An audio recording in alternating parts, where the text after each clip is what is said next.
Start. We would like to call the May 2015 Board of Zoning Appeals meeting to order. If you would, please stand and join with us in saying the Pledge of Allegiance.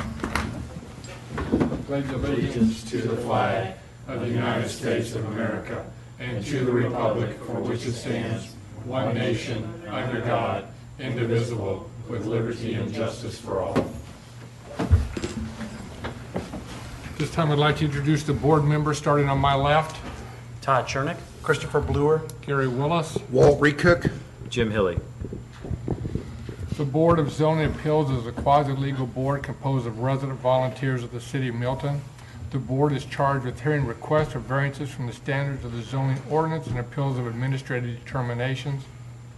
With regard to decisions on primary variances, the board's basis for decision is provided by these four considerations.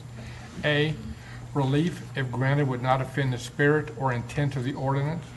And B, there are such extraordinary and exceptional situations or conditions pertaining to the particular piece of property that the literal or strict application of the ordinance would create an unnecessary hardship due to size, shape, or topography, or other extraordinary and exceptional situations or conditions not caused by the variance applicant. And C, relief, if granted, would not cause a substantial detriment to the public good and surrounding property. And D, that the public safety, health, and welfare are secured and a substantial justice is done. Would you please state your name for the audience, please? Sure, Sumit Shah. Thank you. At this time, I'd like to make a motion that we move the consideration of appeals V15-016 up above the variances for tonight. Do I have a second? I'll second, Mr. Chairman. Did we approve the April minutes? Not yet. We haven't gotten there thank yet. you. Oh, sorry. Go ahead. Any discussion? We have a motion and a second to move the V15-016, the consideration of appeal, in front of the variances. All in favor, raise your right hand. Opposed, same sign. Now we need a amendment to accept the agenda as presented. I move that we approve the move to approve the agenda as amended. We have a second. I'll second. Discussion. We have a motion and a second to approve the amendment of the agenda as presented. We need a motion to approve the April meeting minutes. I'll make a motion to, I'm sorry, forgive me, I was not in attendance. I'll make a motion to approve the April 2015 meeting minutes. Do we have a second? I second. Any discussion? We have a motion and a second to approve the April meeting minutes. All in favor, raise your right hand. And we had 2 abstain.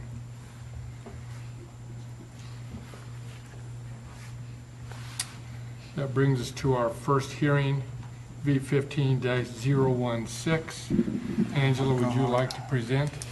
Yes, sir.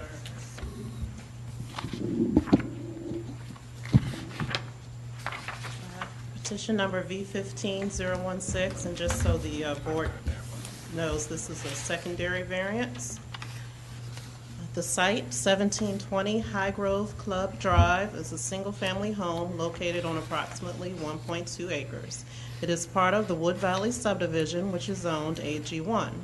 The owner, Joseph Couch, proposes to construct a detached garage approximately 25 feet by 25 feet in size on his property behind and to the right of the house.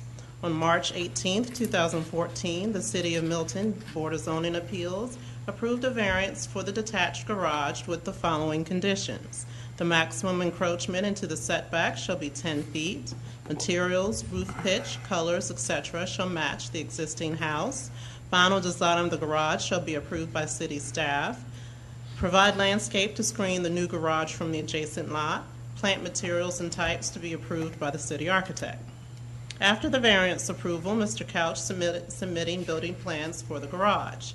The plans indicated that the garage would be finished in siding with a stone water table. The city architect rejected the proposed stone. Per the variance conditions, the materials, roof pitch, colors, etc. of the new garage are to match the existing structure. The existing house is 4-sided brick. Mr. Couch indicated that he did not want to use brick. He stated that he would be adding accents of stone to his house, mainly on the side porch, and he feels that this would be sufficient to allow a new garage to be finished with a stone water table. Also, Mr. Couch stated that he doubted that he could find a brick that would match the existing house. However, he was able to find a brick that was suitable and provided staff with a sample.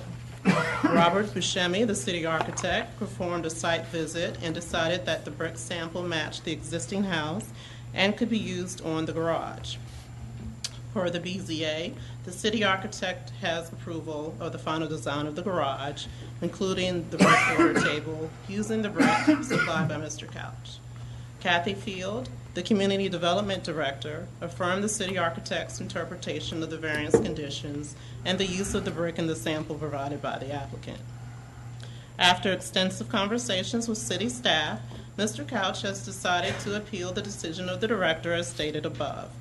He has applied for a secondary variance, which is now before you. The board may now take the following actions. Number 1, affirm the director's decision wholly or partly. Number 2, reverse the director's decision wholly or partly. Clarify. Present an interpretation of the text in the form of a statement of clarification. Such statement shall not contain substitute language, but shall rely upon language and definitions contained in this zoning ordinance and definitions contained in Merriam-Webster's Collegiate Dictionary. And let's see, and I have some items that I would like to hand out to the board so they can be added into the record. In your staff report, you already have a copy of the letter of appeal written on March 31st, 2015. You have a copy of the site plan that was presented last March showing the garage encroachment.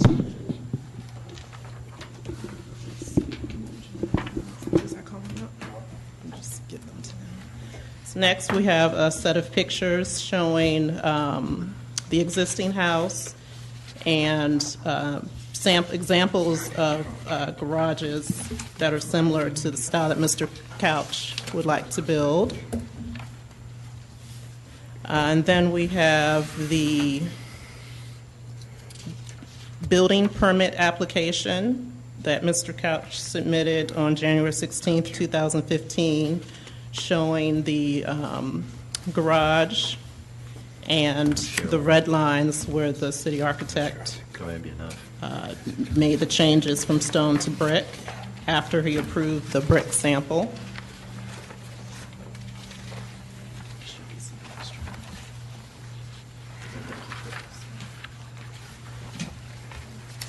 Then we have, we have the verbatim minutes of the March 4th, 2014 Design Review Board, and we have the verbatim minutes of the March 18th Board of Zoning Appeal, March 4th, Design Review Board, and we have the minutes of the March 18th Board of Zoning Appeals. Yes, there's different. I believe that concludes the staff presentation. Thank you.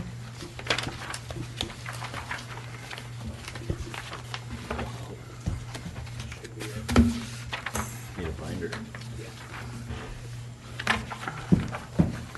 And also, just so the board knows, we have Kathy Field, the Community Development Director, here with us tonight also.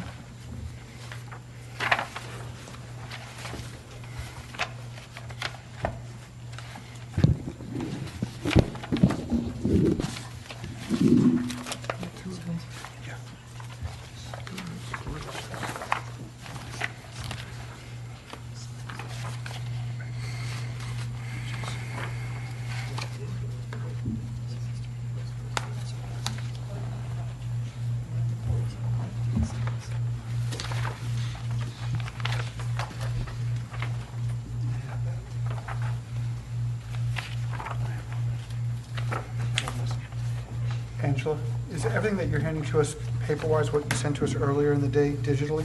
Yes. Okay, so there's no new information? No, sir. Okay, thank you. Except for the application. Okay, thank you.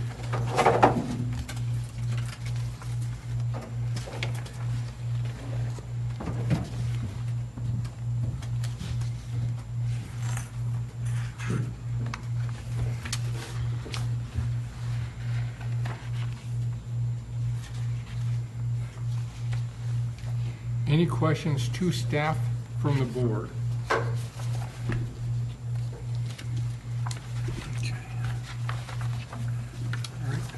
As there is none, I've got one. I'll go right ahead. Okay. Make sure I'm looking at this right. In the package we were given, this package here, which picture, are these all pictures of the existing house? No. Okay. Help me Hold on, I will walk you through them. Okay, thank you. So the first one is the area where Mr. Couch would like to build the garage. You can see the flags. Yes, Second one is the existing house. yes.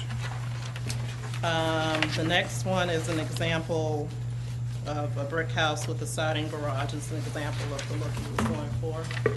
Yes, The next one is the one he submitted back in March 2014 of the look he was going for, specifically this. yes, The next one is another example. It's another example, this one using stone, mhm, and that's it. And then behind that, and that's it. okay. And then he mentioned that there's a house next door in his letter. Was there a picture of that with his Look in the application? staff report, tried to get it in the, yeah, in the aerial picture there, Okay, but very last page. But he didn't include a front view of that house? No, but you can see it in that, he did not, but you can see it in that on that last page of the staff report. Okay.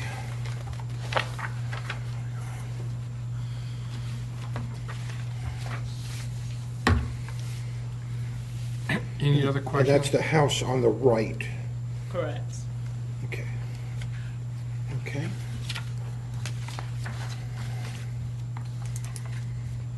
And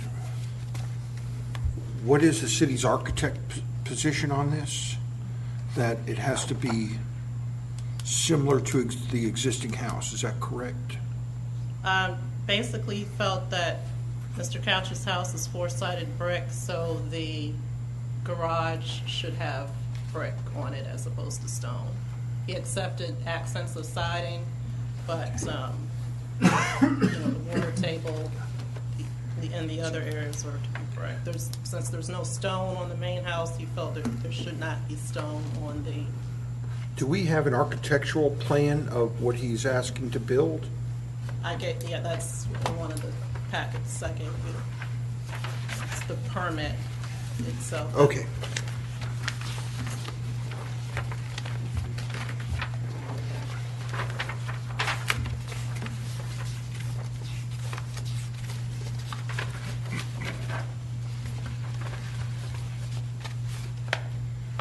You can see where his plan showed stone, and then the city architect went through and redlined everything after his site visit with the brick, to approve the brick sample.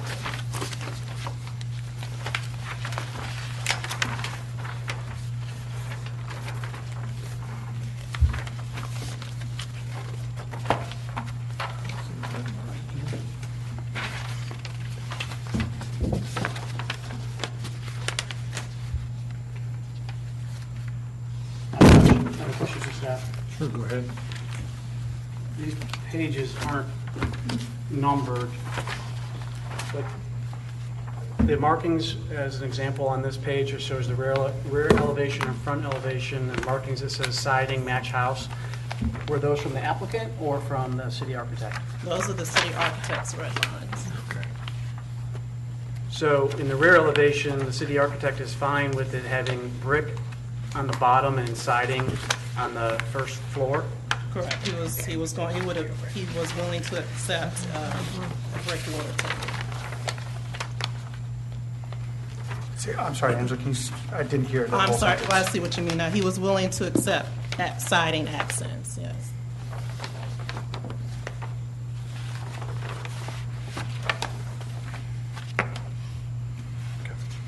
Is there siding on the On the existing structure, it was mentioned there was four-sided brick. Is there any siding accents?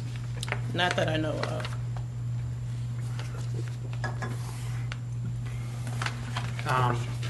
And that, I guess the question that jumps out at me regarding that is it says siding to match the house, and yet I think that's the key term here is match. And there is no siding that matches the house, and I think that may be the argument. Got the house, right? Oh, is there siding on the I think there's the siding. rear and on the chimney? Looks like it. At least Okay. in the All right, first yeah. picture. Yes, there is. Yeah, there is siding, you're right. Okay. That was my only question. Any other questions? Okay, the chimney, yeah. I see that. Thank you. At this time, we'd like to invite the applicant forward to please present. And if you'd state your name and address for the board, we'd certainly appreciate it, sir. My name is Joe Couch. I live at 1720 High Grove Club Drive, Milton, Georgia. And I kind of feel like it's a little disingenuous to call this an appeal because I don't really have any problem with what the BZA approved a year ago. But that being said, I'll go in. I have some prepared remarks here that I want to get through just to kind of clarify my position. So a year ago on March 4th, 2014, I stood before the Design Review Board to present my idea for the garage. I presented the picture that you were provided there, which is a picture of this garage as an example of what I wanted to build. And you'll notice that this garage is only clad in siding.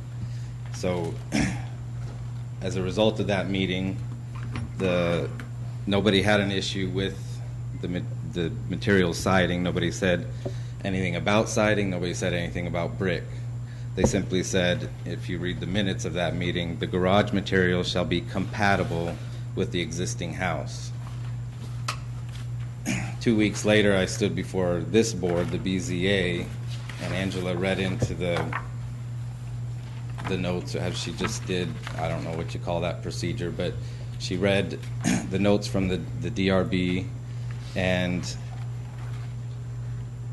what she said was that the staff had met after the DRB and that the staff had no comment about the project. Then she said that she went on to say that the staff suggested that the materials match. Now, I don't know how you can have no comment and move from having the materials being compatible to being matching, but nonetheless, that was what was read into the notes at the BZA. And I wrote this email, and I'm not sure if you got a copy of all the emails that are associated with this between myself and city staff, but I wanted to read a portion of one of these emails that kind of summarizes my position here. It says, let me state it this way. I have no problem with the vote of the BZA. There is no need to appeal their decision because I and the public have no problem with it. My problem is with the city architect's interpretation of what the BZA decided. I had summarized previously that the DRB suggested the materials coordinate or be compatible, and subsequently city staff in the dark of night decided that they should match, even though it was reported that they had no comment. This was all stated at the BZA. The BZA said absolutely nothing about the materials or design of the garage other than to comment that they thought it was strange they'd be asked to consider it. And if you haven't watched the recording of that meeting, I'd encourage you to watch it. Speaking for myself at the time, I did not recognize any difference in the two words that coordinate and match. And I'm guessing the BZA didn't either. While coordinate and match have the capacity to mean two very different things, they are also synonymous. They can mean the same thing. Having many small children at home, we often do puzzles where two pieces match, not because they are exactly the same, but because they coordinate or fit together. I consider myself a match for my wife, not because she is my twin brother, but because we go together. Gray shirts match with blue jeans, but they are not the same thing. In our society, it is more common to use the word match as a synonym of the word coordinate than it is to describe two things that are identical. So it would not be a reach to say that stone matches brick, because in many architectural applications they do.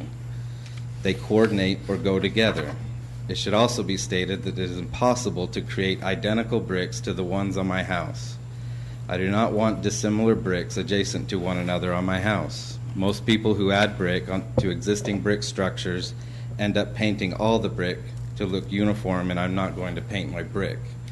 Now, Angela mentioned that I had provided a sample of brick and the city architect approved that sample, but I did that because at the time I was considering their allowance of the building permit to move forward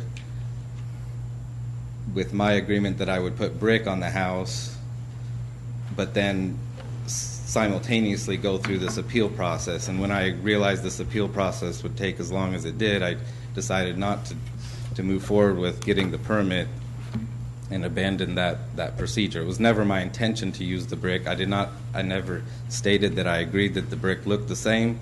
And it's not only the brick, it's also the mortar between the bricks that can be different. And that's, again, why most people who add brick to existing brick structures paint all of the brick so that they have a uniform structure. Now, I did provide a picture of the house from the front. That is my neighbor's house, and I'm not sure why it didn't make it in your package there, but this is the picture from the front of the house that is Yes, sir, we do have that. directly adjacent to my house, and you can see that his house is actually a replica of the White House built in Williamsburg, Virginia, colonial style house with a detached garage that's all siding. And this is exactly the look I'm going for, except that my garage design, as you'll note, has a water table, a masonry water table. And I wanted that water table to be stone instead of brick because I knew that I would never be able to match that brick. And I provided this picture as an example of the type of stonework that I would like to use. Not that the entire front of the garage would be clad in stone like this, but that the water table that is stone would be this style of stone. And it's important to note that what we're really talking about here is literally 6 square feet of stone that you would view from the front of the garage. The little space between the garage at the bottom, 2 feet, and then on the sides, the 2 feet between the sides of the garage doors and the side of the garage. So there's literally maybe 6 to 8 square feet of stone that you would actually see from the front of the garage. Now, at our last Board of Design Review Board, which was held 2 weeks ago, it was reconfirmed that they had no issues with the use of siding. And I also wanted to kind of clarify one thing. It's my understanding, and what has been communicated to me, is that the city architect didn't necessarily oppose the use of stone. He simply he felt like he was in a position that he could not override the decision of the design of the Board of Zoning Appeals, which you guys voted at the time due to Angela reading in the notes that the materials should match. That made it into the notes, and that's what he's going by, so he didn't feel like that he could approve anything other than brick because brick was on the house. Now, again, I've gone through the reasons why that's not, the word match and people's interpretation of the word match, but all I'm doing is simply asking that I be allowed to do the same thing my neighbor's done, the same thing. This is another house in our neighborhood with a brick house with a siding garage. It's not uncommon. I don't feel like it's ugly. I don't feel like I'm doing anything out of the ordinary. I would just like the freedom to be able to do what I've intended to do and what I think would look best without the kind of encumbrance or the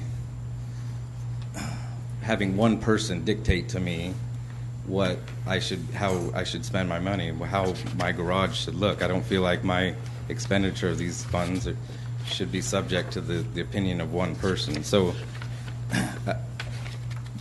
before I digressed a little bit on the city architect's opinion, I had mentioned that 2 weeks ago the Design Review Board met. They had no objections to the use of siding. In fact, they went so far as to tell Angela that we should not include the word match in the notes from that meeting. Let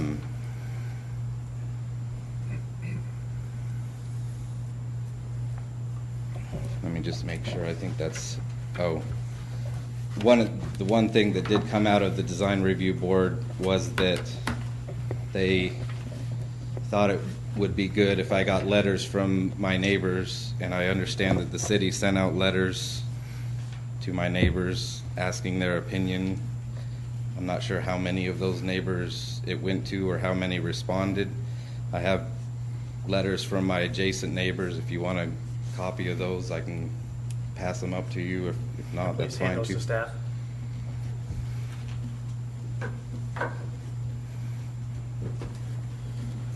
And there's I requested a letter from, so these are letters from the neighbor on each side of my house, and I requested one from the front, and he told me that he would send it in rather than just sign it on the spot.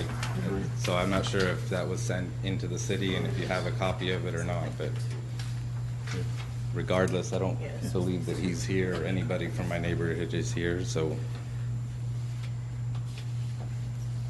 that just goes to show nobody really cares about it. Other than the city architect. That's one set. There's another set. There's one more set. 3 sets. It's all, it's complete sets, it's not different, it's. Yeah. Yeah. Yeah. Mr. Chair, the applicant asked a question whether or not the city had received any other letters from neighbors, in particular the neighbor across the street. And Angela was busy handing these out. I'm not sure if staff has received any other letters of approval or not from neighbors. No, I haven't received any letters or correspondence from any of the neighbors. Thank you. Any questions to the applicant from staff? From the board? Sorry. I do have a question. Go right ahead. So on the plans that were submitted that I referenced earlier, the front elevation, rear elevation, left side and right side elevation, is it your position that where the city architect has noted the use of brick, that you're seeking to replace that with the use of stone? Well, I believe when we left that meeting, which was 4 or 5 months ago, where he marked up those drawings, I never got a copy of those markups. So I believe that the his position was that the front elevation, the entire front elevation, should be clad in brick, and because he felt like that was matching the house, and that when you look at the house, it should match the garage So that's out of- there should match the new garage. If I can, I'd like to pass these to the applicant out of an abundance of caution to make sure that his interpretation, Go ours. right ahead. I'm going to do this through the city's Well, staff. I'll give them, Okay. I'll let them see my copy. Let me ask you a question. Sure, go ahead. Sir, while you're looking at that, can I ask you a separate question, if I may? The stone that, actually, let me ask you a different question first. The architect is asking you to place brick on all sides of the garage, or just the front side?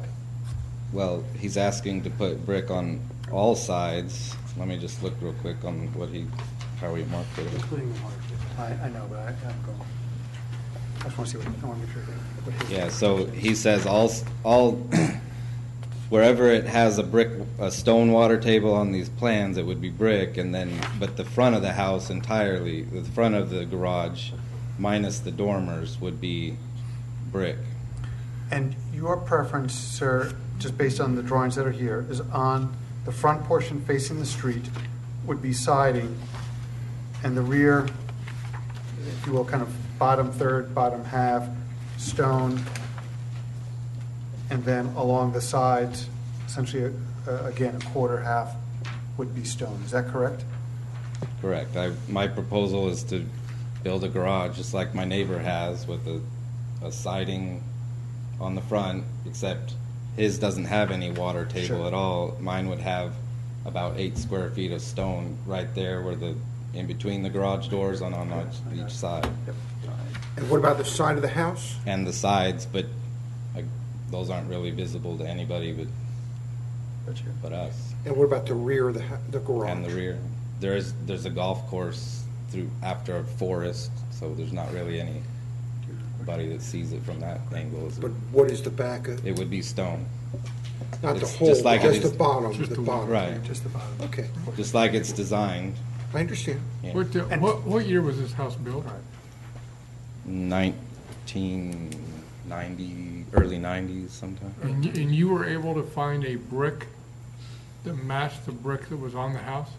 No, Or a I brick wanted that to be was- clear that in my opinion, I went up to North Georgia Brick. I got a sample. I said, "Look, here's a picture of my brick." They gave me a sample. I said, I brought it back, and I mean, it's close, but it's not the same. It's the hue of it's a more red, in my opinion, than the brick I have. The brick I have, I don't know if you can tell, has a lot of there's variation in it. It's not a uniform brick, so. It's hard to tell from this picture, but if you look at the picture of my neighbor's house, you can see red bricks and kind of more maroon or burned bricks, and that's similar to my brick, and to match that is very difficult. I guess my question to you is, what do you have against the brick in the four sides? Why do you not want to do that? Because I don't feel like it will match, that I'll be able to achieve a matching look of brick. Plus, I like the way stone looks better. Okay. I feel like it's a detached garage. Architecturally, I feel like if you put stone, it'll kind of distinguish it as kind of an accessory structure. It's something that's done commonly in colonial architecture, where outbuildings from the main structure are sided with siding. That's just my opinion. They have rubble foundations. I kind of wanted to go for that look. Again, this is a house. Our neighborhood is predominantly filled with colonial style houses, and I'm just trying to maintain that look. Any other questions? Thank you. Thank you, sir. This time, we'd like to open the floor for public comment, if there is any. As there is not, you have the, Can we make a question to the staff before we go to them? well, it comes after that, but I guess if you want to ask the staff first, go ahead. Because I feel like in some ways we're defending a staff's position. I almost feel like I need to get that rebuttal, if that's okay. That's why I'm asking in this circumstance Sure, to, absolutely. Sure, if you to want to go ahead and do just this. have a seat, we'll call you back up as soon as for they, just a minute. And that way, I'm sure we're kind of hearing the staff's comments to make sure we're addressing it correctly, because I want to make sure that, I think what I'm hearing is that the staff is trying to do what both boards wanted them to do and take those words and make sure that they were corresponding to what's happened. But at the same time, since it's a new application, are we kind of re-reviewing the architecture of what's being submitted? And that way, we're kind of hearing a new application. I guess also the Design Review Board looked at this new plan. So that's kind of my reason for asking the question to staff. Is that what's happening? Are we really looking at a new revised plan? Because that's lifting the onus of the architect to match the building? If I could speak to that first, and I haven't met you all. I'm Larry Sure. Ramsey. I work with the city attorney's office, and let me be clear at the beginning. Under the board's procedural rules in this context, I'm helping to present the department's interpretation in this case. As Angela said, the board on this one has, because this is what the zoning ordinance calls a secondary variance, in effect an appeal of a determination, an interpretation that the department made about the Board of Zoning Appeals' earlier decision, and as Angela said, the board is either agreeing with that, reversing it, or clarifying its earlier action. And so it's not, I wouldn't couch this as a new application. It is, the department in this case interpreted the board's action from March of 2014. I think there are two key components to that decision. There were conditions attached to that variance, this side setback variance. One, that the materials would match the existing structure, and two, that the final design would be approved by city staff.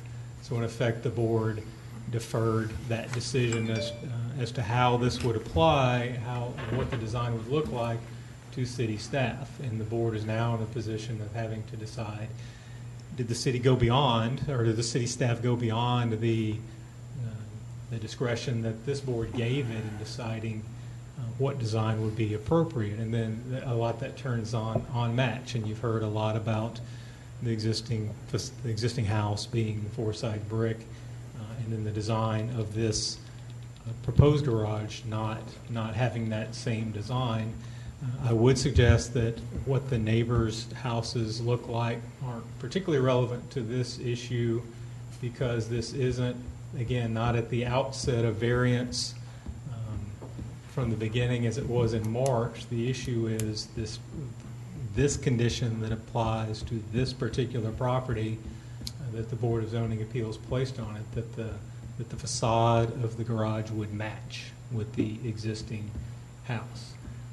From the department standpoint, and Ms. Field and everyone else here could speak to any other particular factual circumstances, but I would suggest to the board in this case that the department acted within its discretion in interpreting the conditions that this board placed on the variance in March of 2014, determined that what's been proposed does not match with the existing house, and therefore suggest that the board affirm the decision of the department.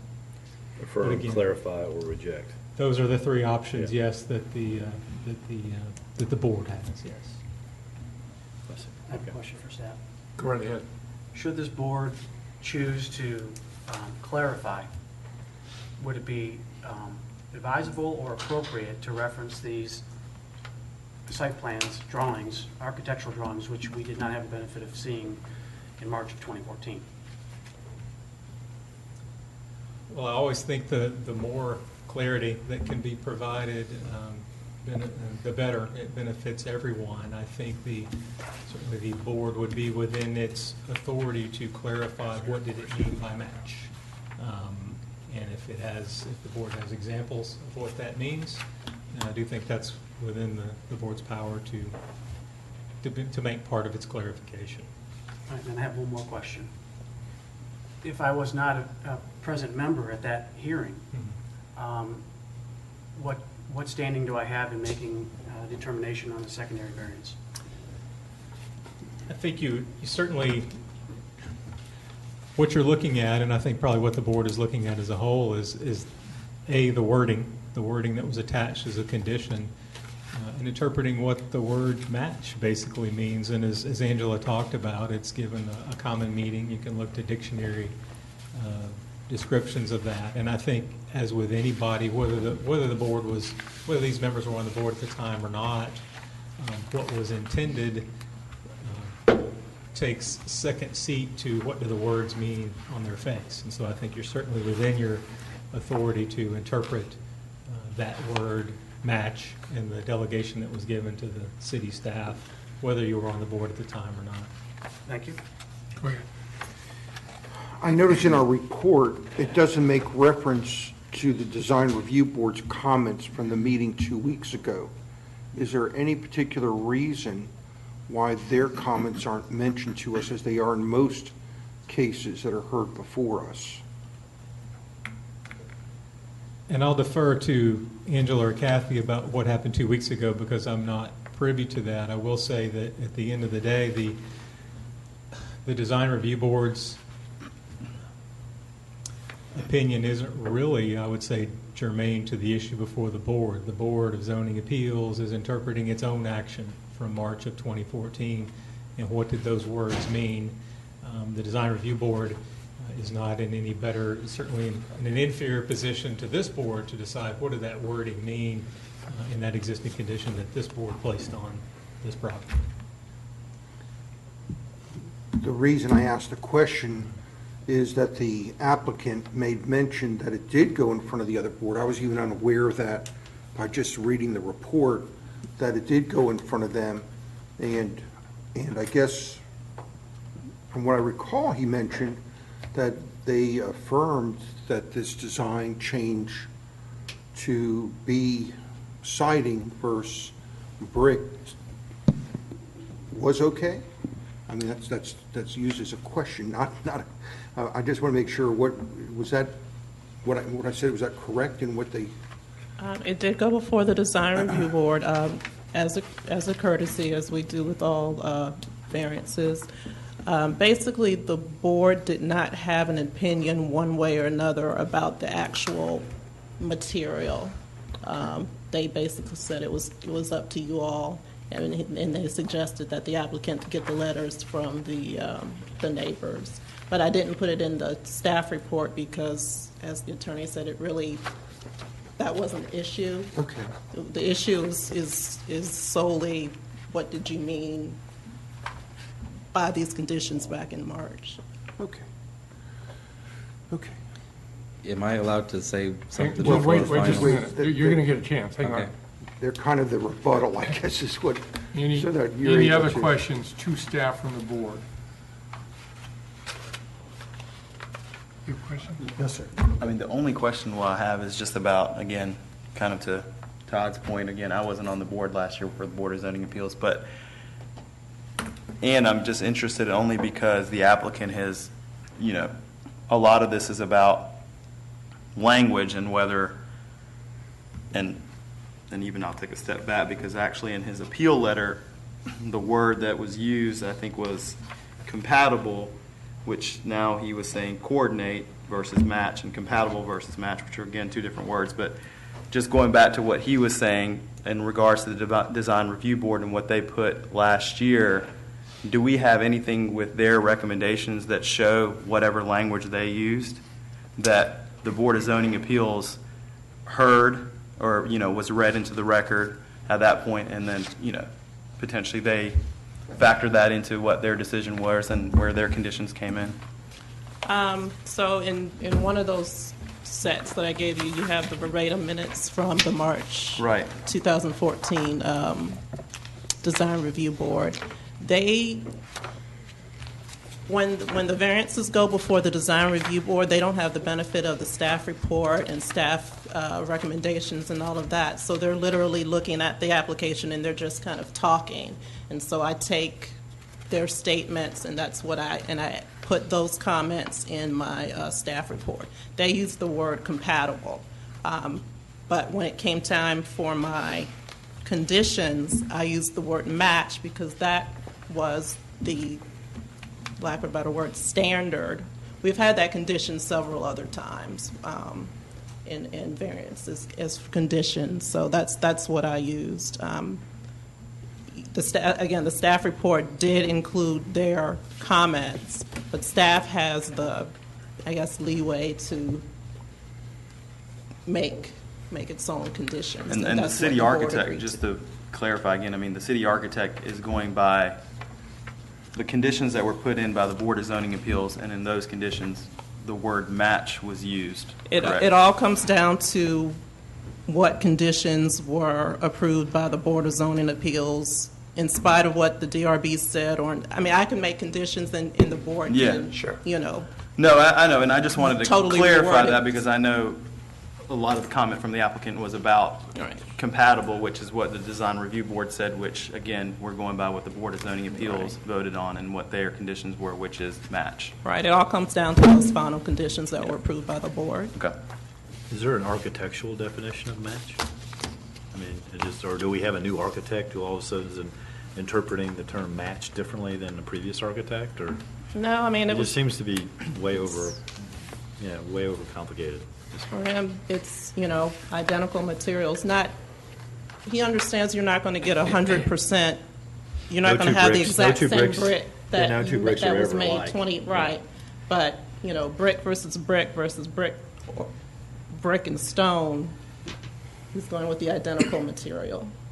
And that, in staff's opinion, is what we had, that was staff's interpretation of all the other conditions, you know, all the other times that we've used this condition as well. And there's no Make a stone. motion, somebody make a motion. And again, there was no No, stone on the house, I know, so. I know. Counselor, question for you from a, I guess, clarify or reject? Depending upon your interpretation of those two words, Okay. this could go either way. If to clarify is to define, from our viewpoint, what match means, but that in essence could be rejecting what the director's view and the architect's view was of their interpretation.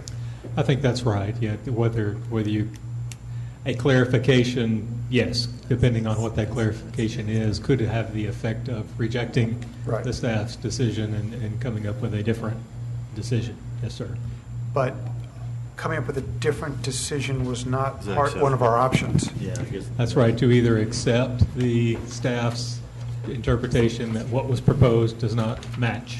You know, that match means, as Angela said, basically the same materials, same structure.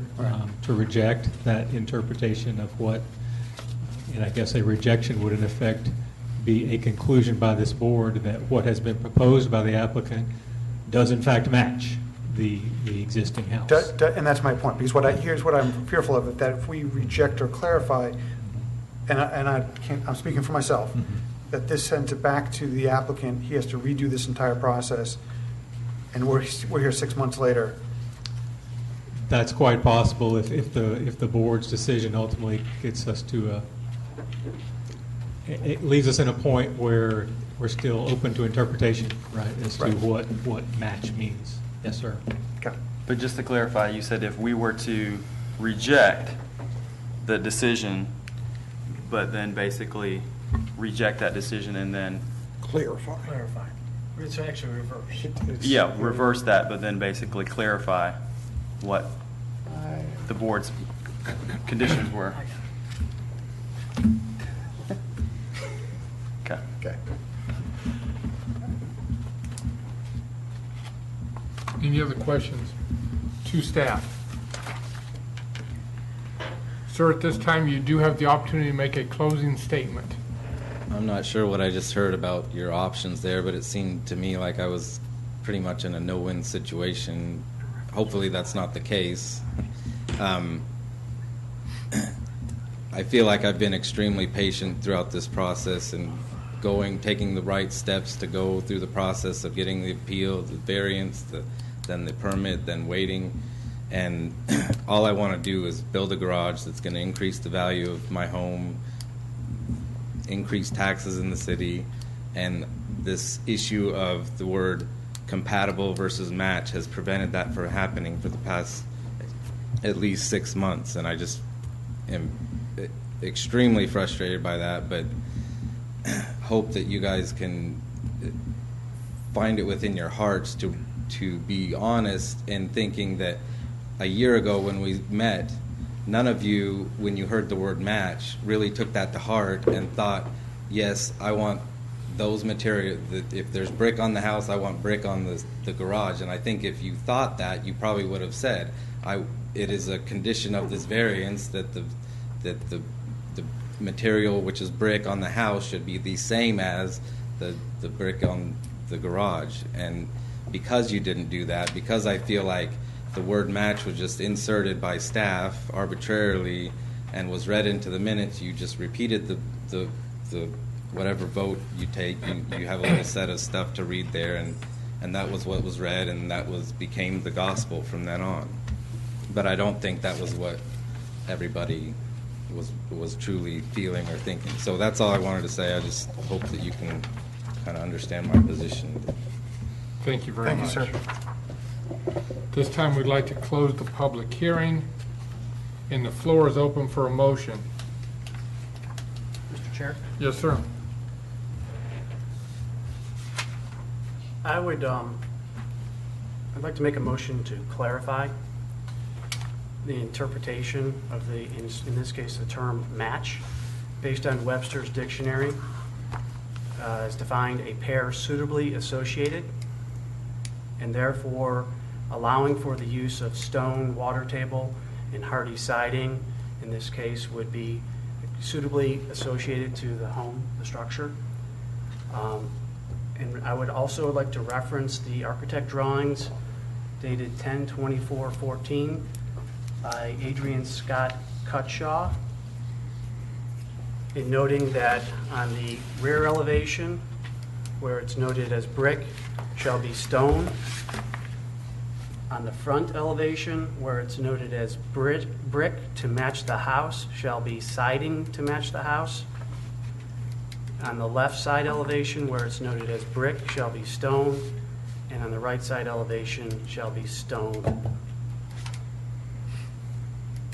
I'll second that motion. And I would like to make a comment. I'm the one who originally made the motion for approval.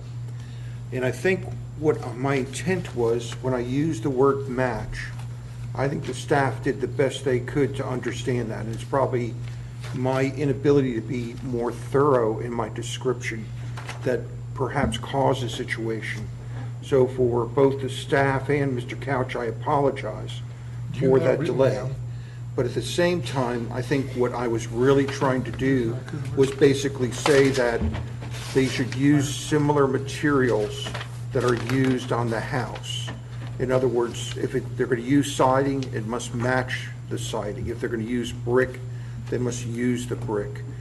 And I agree with the interpretation of Mr. Chernick and what he's trying to set forth. And I would comment, I was not at this meeting, so I'm bringing an objective viewpoint and referencing Webster's definition, allowing for something to be suitably associated as a definition of match, and also noting that we have the benefit, I have the benefit in this case, of seeing the plans as drawn, and noting that it is very, not only suitably associated, but very complementary aesthetically to the structure. I think imposing brick on brick after a home is 15 years old to 20 years old could actually have unintended consequences. Todd, you've got on the back where they've got brick, you would do stone, and on the front where they've got Yeah. Maybe change the design. Water match. table. on the front to do what? Siding to match the house. Brick to stone. Brick to siding. Brick is siding. Okay. And then there's the left and right elevation on the next page. Did you say that? Yeah. Yes, I did. You did. Yeah. Oh, brick to stone. We have a motion and a second to clarify V15-016, the interpretation of the word match, which according to Webster's is a pair suitably associated, allowing for use of the stone water table and hardy siding by reference of the architectural drawings 10/24/14 by Adrian Scott Cutshaw, which would allow for, on the posterior side of the house where it says brick, to be stone. On the front side of the house where it says brick, it would be siding. On the left side elevation where it says brick, it will be stone. And on the right side elevation where it says brick, it will be stone. All in favor, raise your right hand. Opposed, same sign. Pass unanimously. Good luck. Thanks for your patience. Thank you. Thanks, Todd. Just so you know, the comments that were being made, it shows still the architectural plans. The red lines is what's showing brick. I'm a little bit worried. That brings us to V15-015. Angela, will you please present? Yes, Mr. Chairman, sir. I'm sorry, if I may, Mr. Chairman, I have 20 minutes before I have to leave. I don't know how long the next case will take, but if we can hear it, I'll stick around. If not, I have to excuse myself. Okay. So just, I'll start and then see where we end up, if that's okay. Yeah. Thank you, sir. I'm sorry, Angela, for interrupting.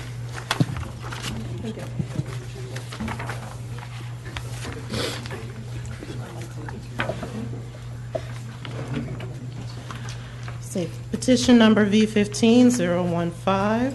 The site, 14005 Haygood Road, is a 6.75 acre lot zoned AG1.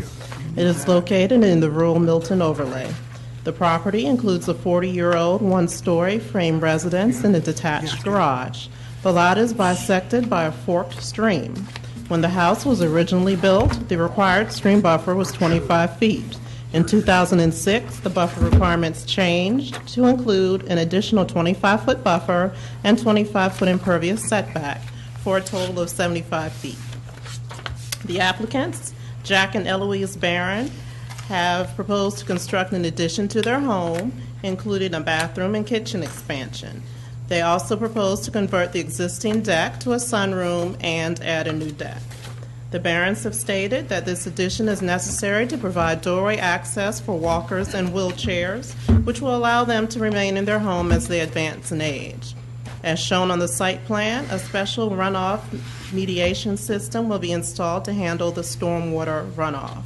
Section 64, 426, 1 and 2 state that an undisturbed natural vegetative buffer shall be maintained for 50 feet measured horizontally on both banks of the stream as measured from the point of rested vegetation.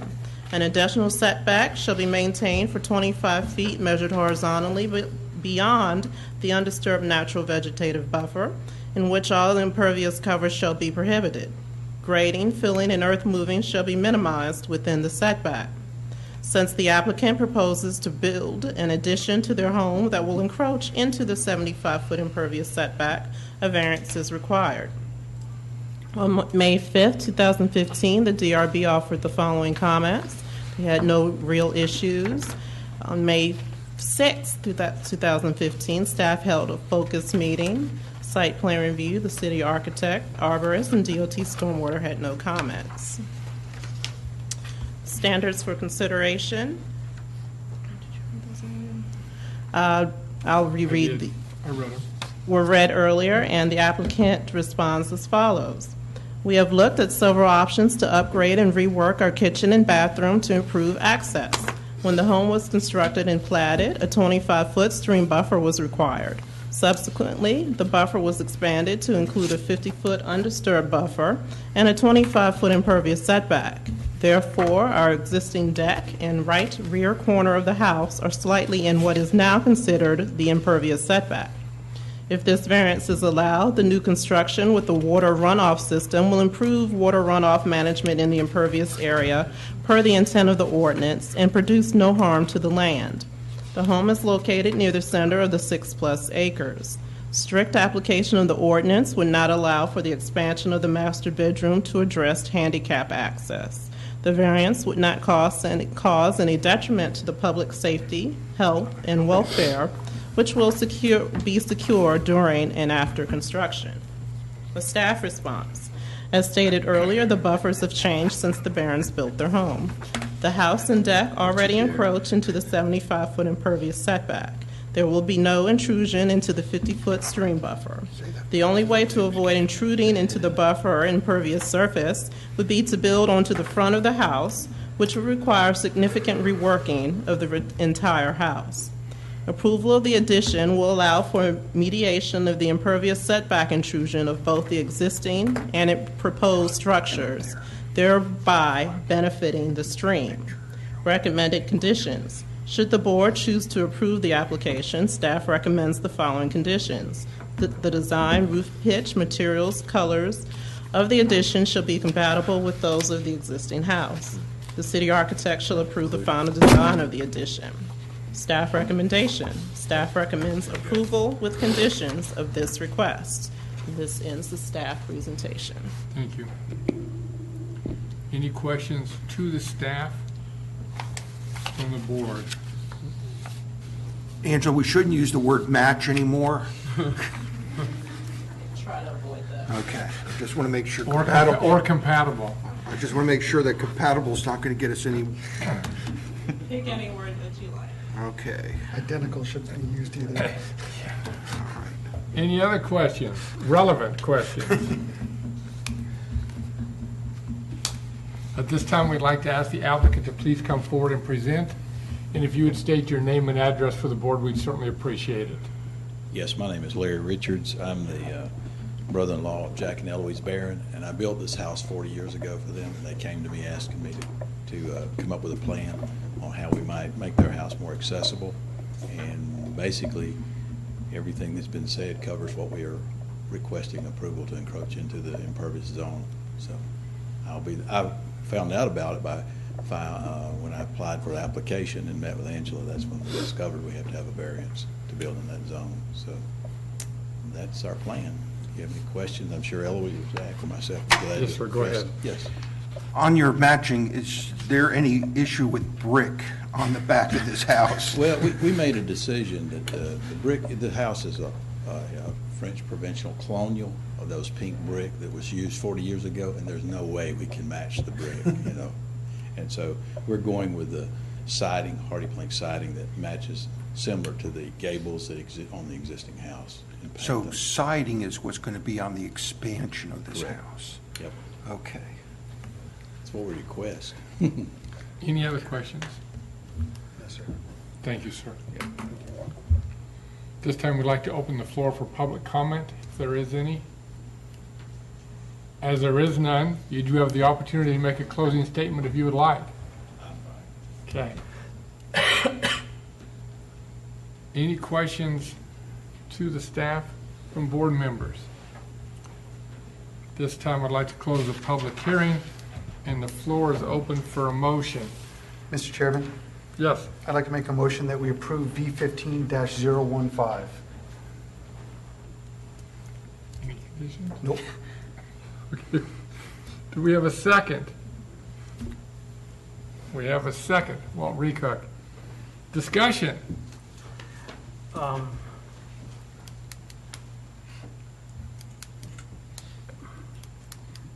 I think it would be useful to reference the site plan, site drawings. Sure. In No, there.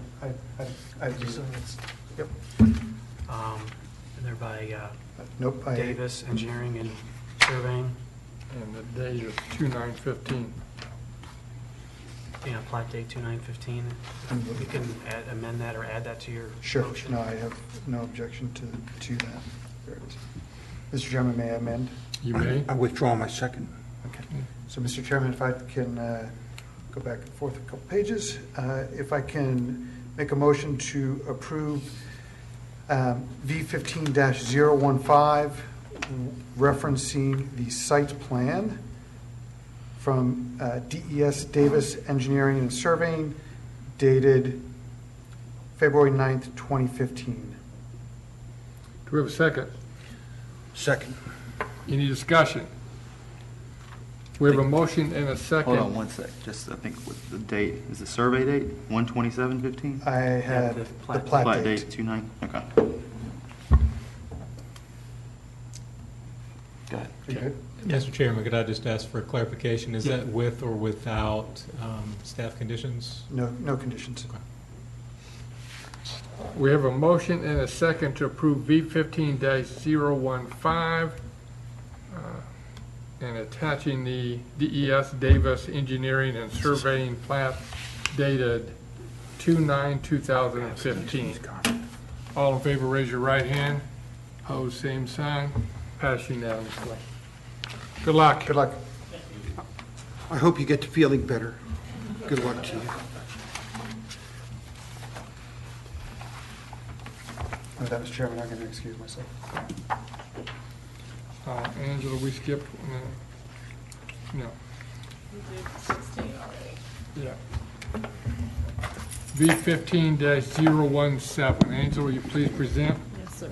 Mr. Chair, staff would like to request that this case, V15-017, be deferred until next month. We need to clarify, add a condition to the advertising that we're required to do. Thank you. We have a motion for deferral. I'll make, go Oh, ahead. I make a motion to defer V15-017 to the June Board of Zoning Appeals meeting. Have a second? Second. Any discussion? We have a motion and a second to defer V15-017 to the June 2015 Board of Zoning Appeals meeting. All in favor, raise your right hand. Opposed, same sign. Passed unanimously.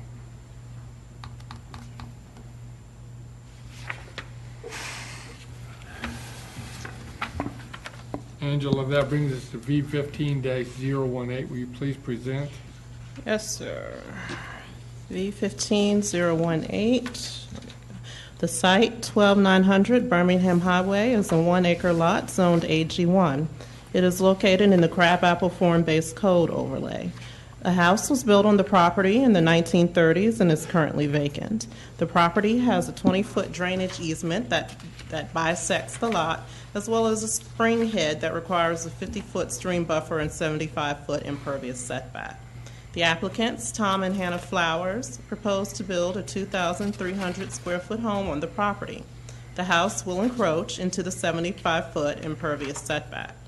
Section 64, 426, 1 and 2 state that an undisturbed natural vegetative buffer shall be maintained for 50 feet, measured horizontally on both banks of the stream as measured from the point of rested vegetation. An additional setback shall be maintained for 25 feet measured horizontally beyond the undisturbed natural vegetative buffer, in which all impervious cover shall be prohibited. Grading, filling, and earth moving shall be minimized within the setback. Since the applicant proposes to build a home that will encroach into the 75-foot impervious setback, a variance is required. The Design Review Board met on May 5th, 2015, and offered the following comments. The gravel drive should remain gravel and maintain the rural view shed. The staff held a focus meeting on May 6, 2015, in which the following comments were provided. Site plan review and DOT stormwater had no comments. The city architect stated, the property is subject to the Milton Rural View Shed, including the city architect's approval of the final design of the house. The house should be a farmhouse rural style and shall include a full porch, masonry, chimney, etc. The 2,300 square foot footprint is about the minimum found in the area. The city arborist stated recompense will be required for applicable trees that are removed.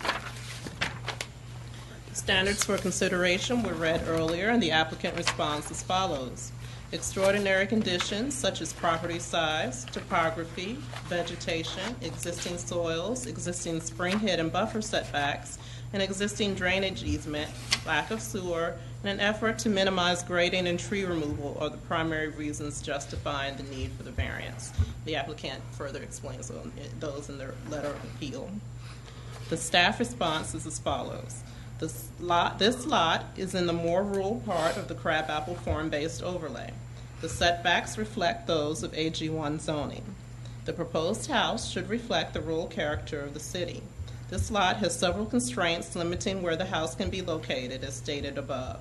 While the form-based code does not require a minimum house size, the 2,300 square foot habitable footprint is about the minimum that what one would expect for the area. In order to maintain the rural feel of the house, staff suggests rotating the garage facing the doors to the north. This would create a side entry garage accessed by gravel parking and driveway, further decreasing the intrusion into the 75-foot impervious setback. Should the board choose to approve the application, staff recommends the following conditions. The lot shall maintain the rural view shed. Any fencing should be 4-board horse-style fence, painted black or brown. The garage shall be side entry. The driveway and the parking area shall be gravel. The staff recommends approval with conditions of this request. Thank you. Any questions to the staff from the board?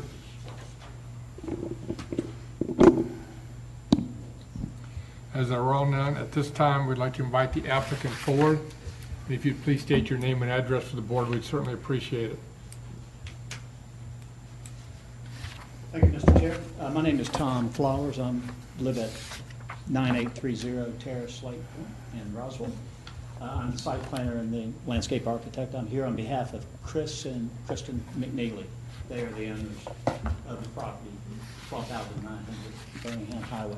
The property, as Angela mentioned, is a 1 acre property, exactly 1 acre, AG1. It's about a half mile north of the main Crabapple intersection on Birmingham Highway. And it resides across from Northwestern Middle School, and it's about an intersection down across from Milton High School. It is within the form-based code, the Crabapple overlay, and is subject to T2 zoning. What is up on your screen now is simply the existing conditions of the site plan right there. It does have a couple of structures on it that are dilapidated at this point. There's a lot of deferred maintenance. They're irreparable at this point. I believe Mr. Law has gone out and looked at the property and surveyed it as well. It is mostly wooded and mostly flat, but has some severe topo on the southern part of the parcel, on the 25-foot southern part of it right there.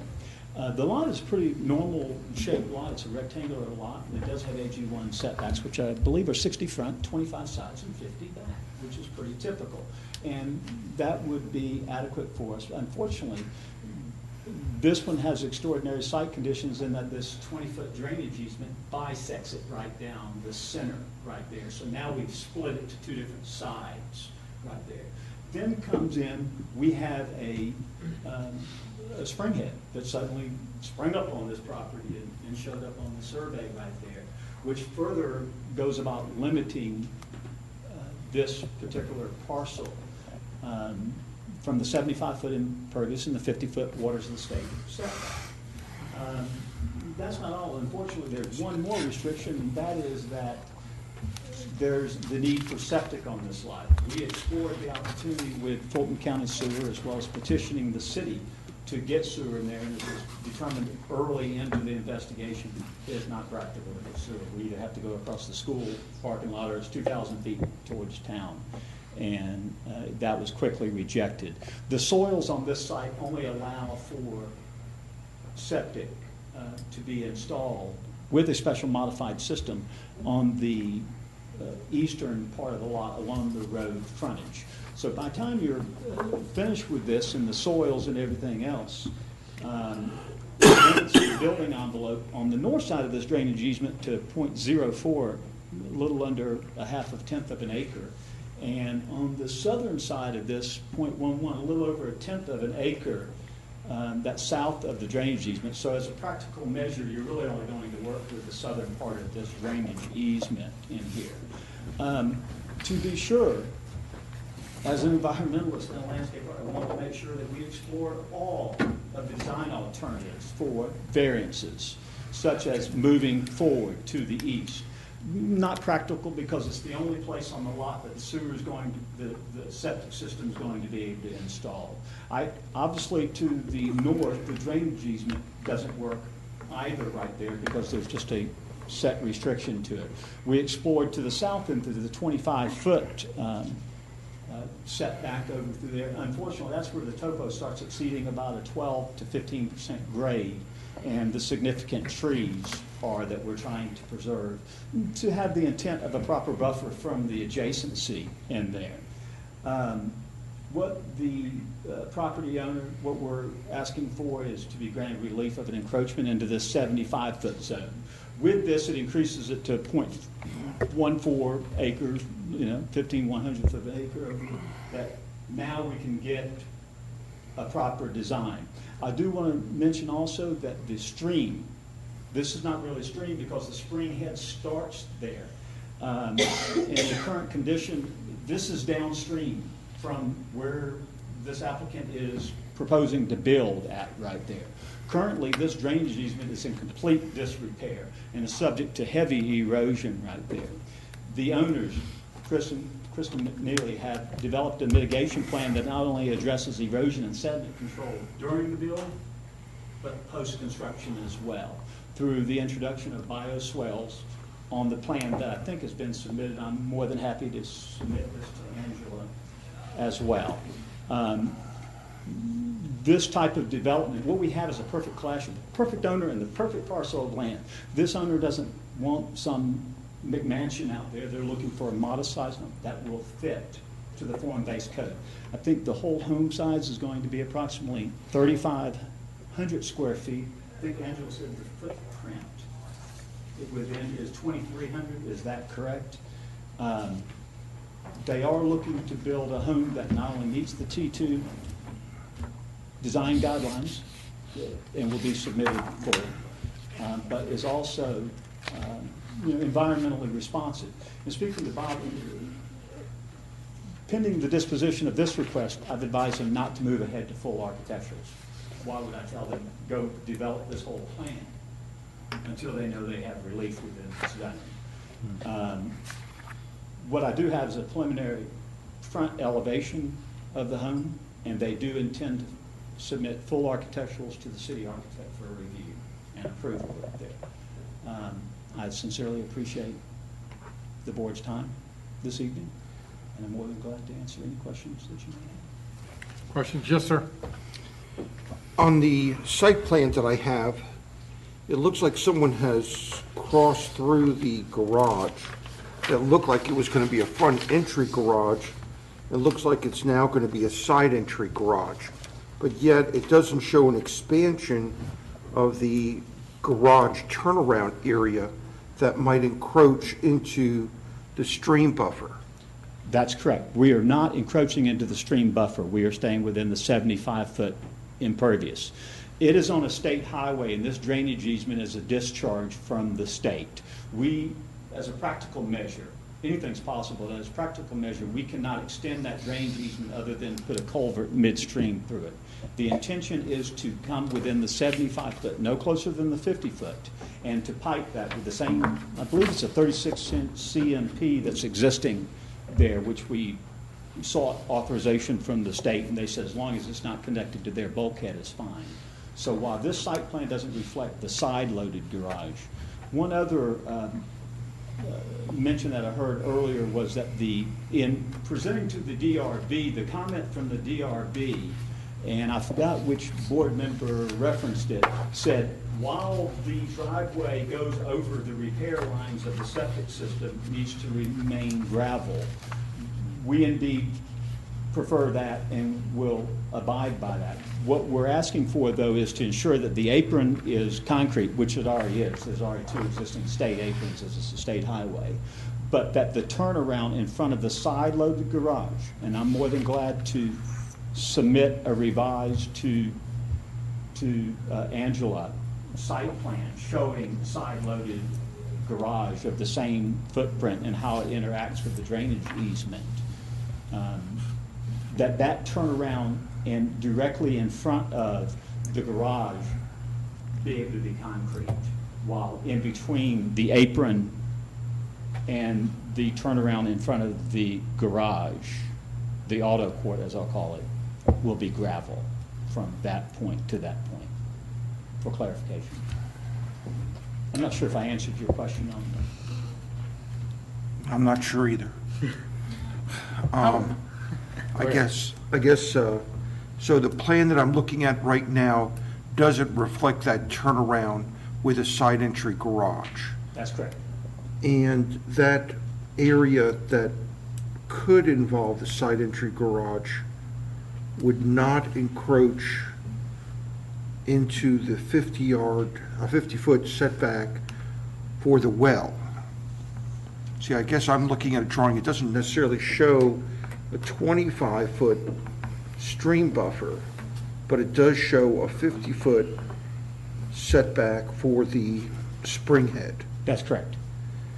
And, typical length of a backup area coming out of a side entry garage to me is normally 30 feet. Correct. And just looking at it, it doesn't look possible to not extend. If you extended it 30 feet, it would get into that 50-foot buffer. I've done exhaustive design site layouts on it. Okay. And I have numerous that work with a side-loaded garage. And can reassure this board on the record, we will not be into that 50-foot. So in other words, you're saying you're not going to be at 30-foot backup? Yes, You're we going to are. only have We're piping that DE. We are piping that drainage easement right there. We're the culvert. We are not connecting to the states at their bulkhead.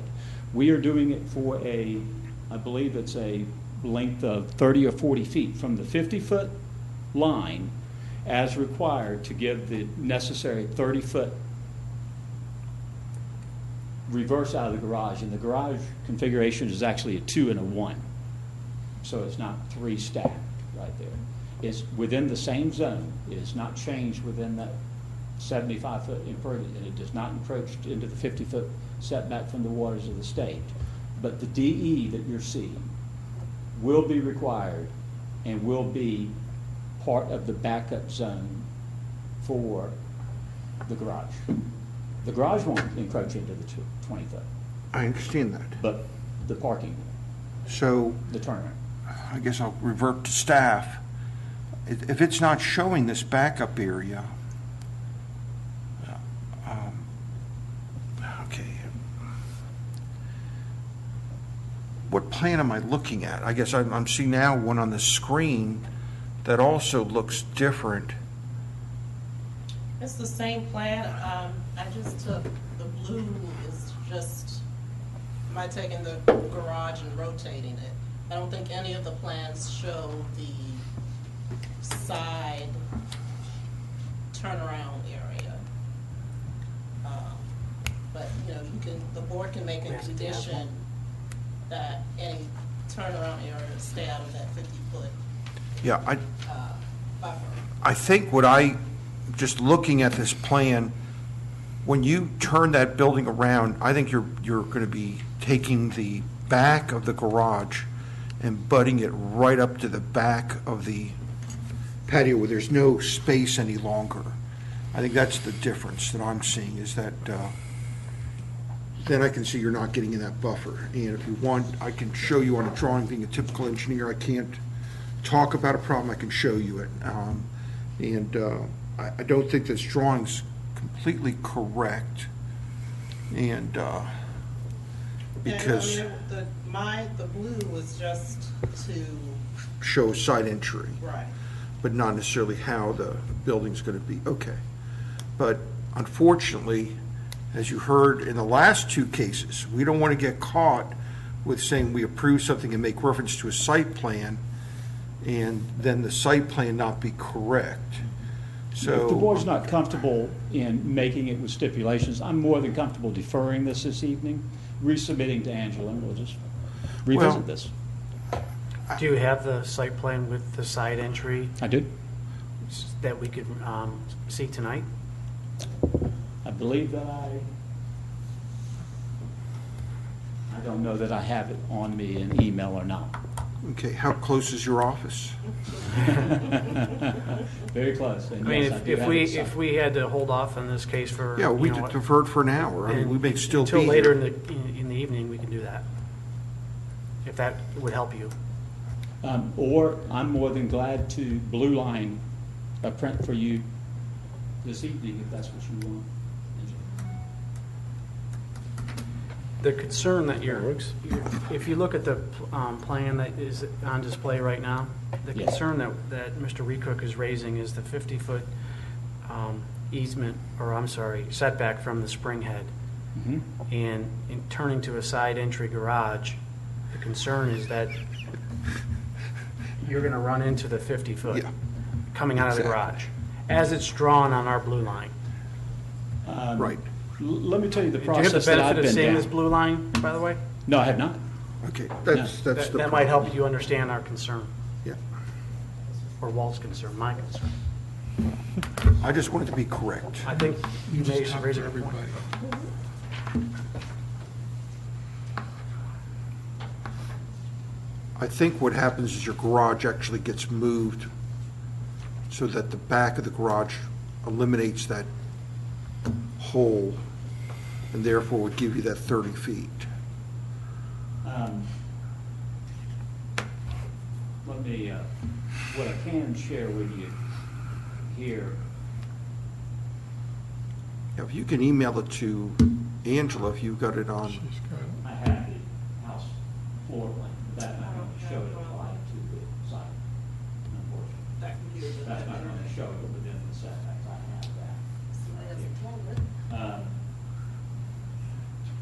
So What possibly, they're looking to confirm, if I understand correct, is that we're not going to that 50 and still give the 20 foot. And looking at her blue line where she shows the doors on the structure, it still appears to me, even based on this salt box configuration, which the new actual footprint of the home is not that at all. It's more farmhouse vernacular. It's on a crawl space and it's more linear. And then the garage turns and it's 3, which I have the structure. That's not going to really help me relate it to the site plan. right, and it's also a 3-car garage, not a 2-car That's garage, correct. because that's what else Yeah. you said. And a single. I understand, Yeah. right. Just trying to avoid putting a condition that's going to create another issue for you. Oh, absolutely. So, No. I'm So if there's some way, either you correct the drawing, we'll be glad to defer. You correct the drawing and get it in front of us. You email it to Angela if you've got one already that's able, and she can maybe print it out, and then we can make reference to it.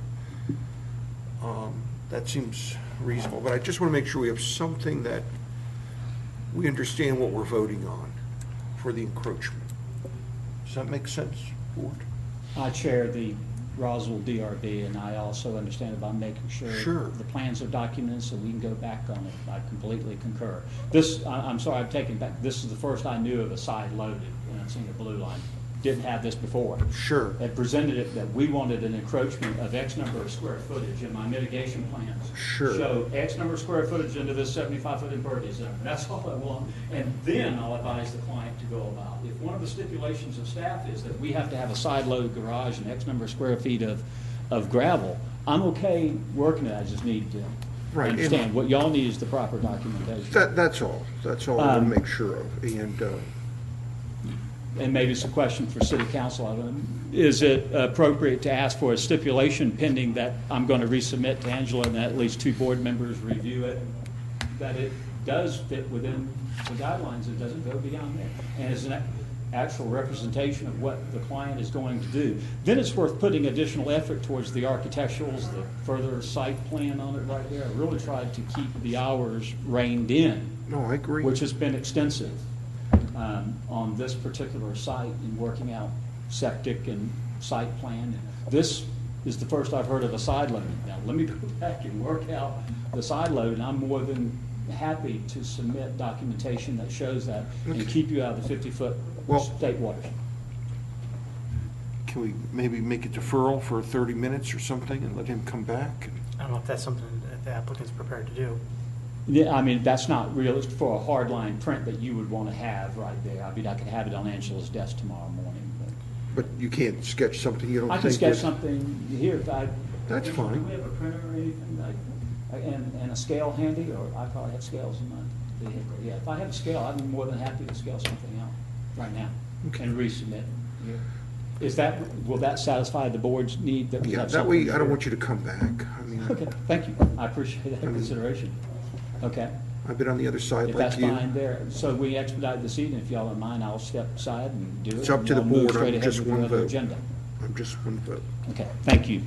We need a motion to defer this till To the end of the agenda? the end of the, well, not to the end of the agenda, but after B15-020. Before we do that, can I ask a question of staff? Is it part of the rural view shed requirement for seeking the side entry garage? Or is that just the preference given its location to Birmingham Highway? No, it's not a requirement of the rural view shed. Just the not having a front-facing garage is more in keeping with the farmhouse rural vernacular. You know. Okay. We like the visual aids on the screen, by the way. Yeah. I like the visual aids on the screen versus paper. Would anybody like to make a motion? Go ahead, Ron. Okay. I'd like to make a motion to defer V15-018, Yeah, 018. V15-018 till after hearing case V15-020. Do we have a second? Second. Any discussion? We have a motion and a second to defer V15-018 till after we hear V15-020. All in favor, raise your right hand. Opposed, same sign. Okay.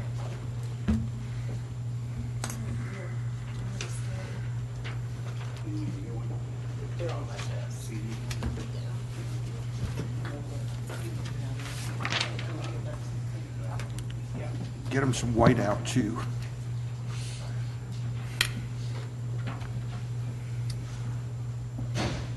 And redate it.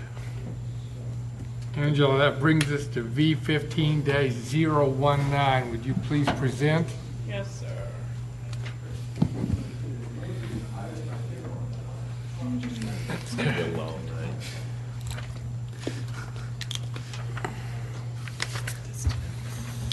The site, 785 Owens Lake Road, is a single-family home located in the Six Hills subdivision.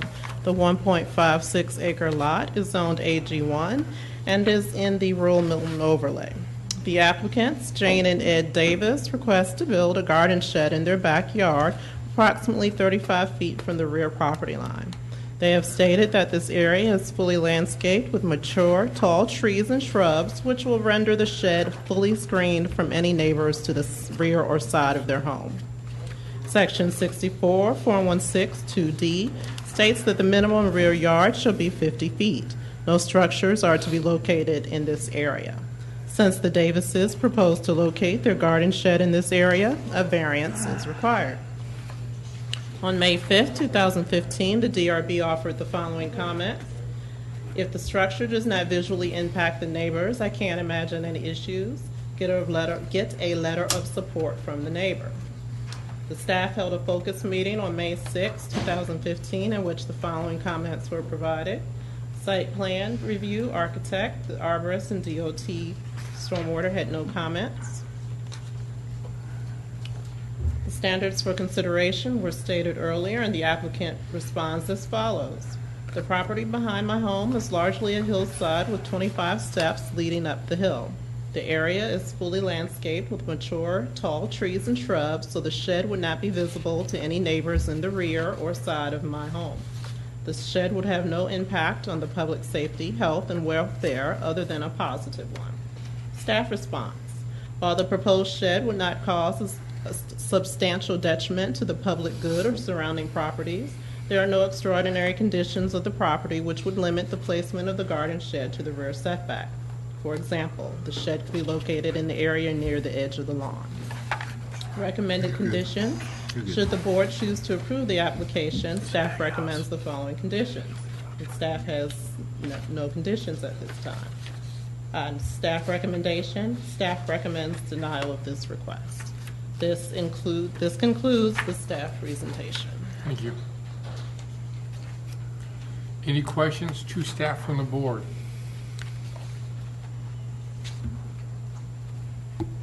Angela, when you went out there, how visible is this area where the proposed shed is to the adjoining neighbor's home?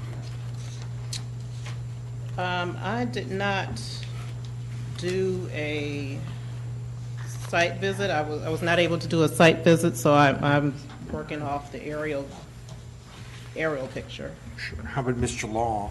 Was he able to? I've not been out there. Okay.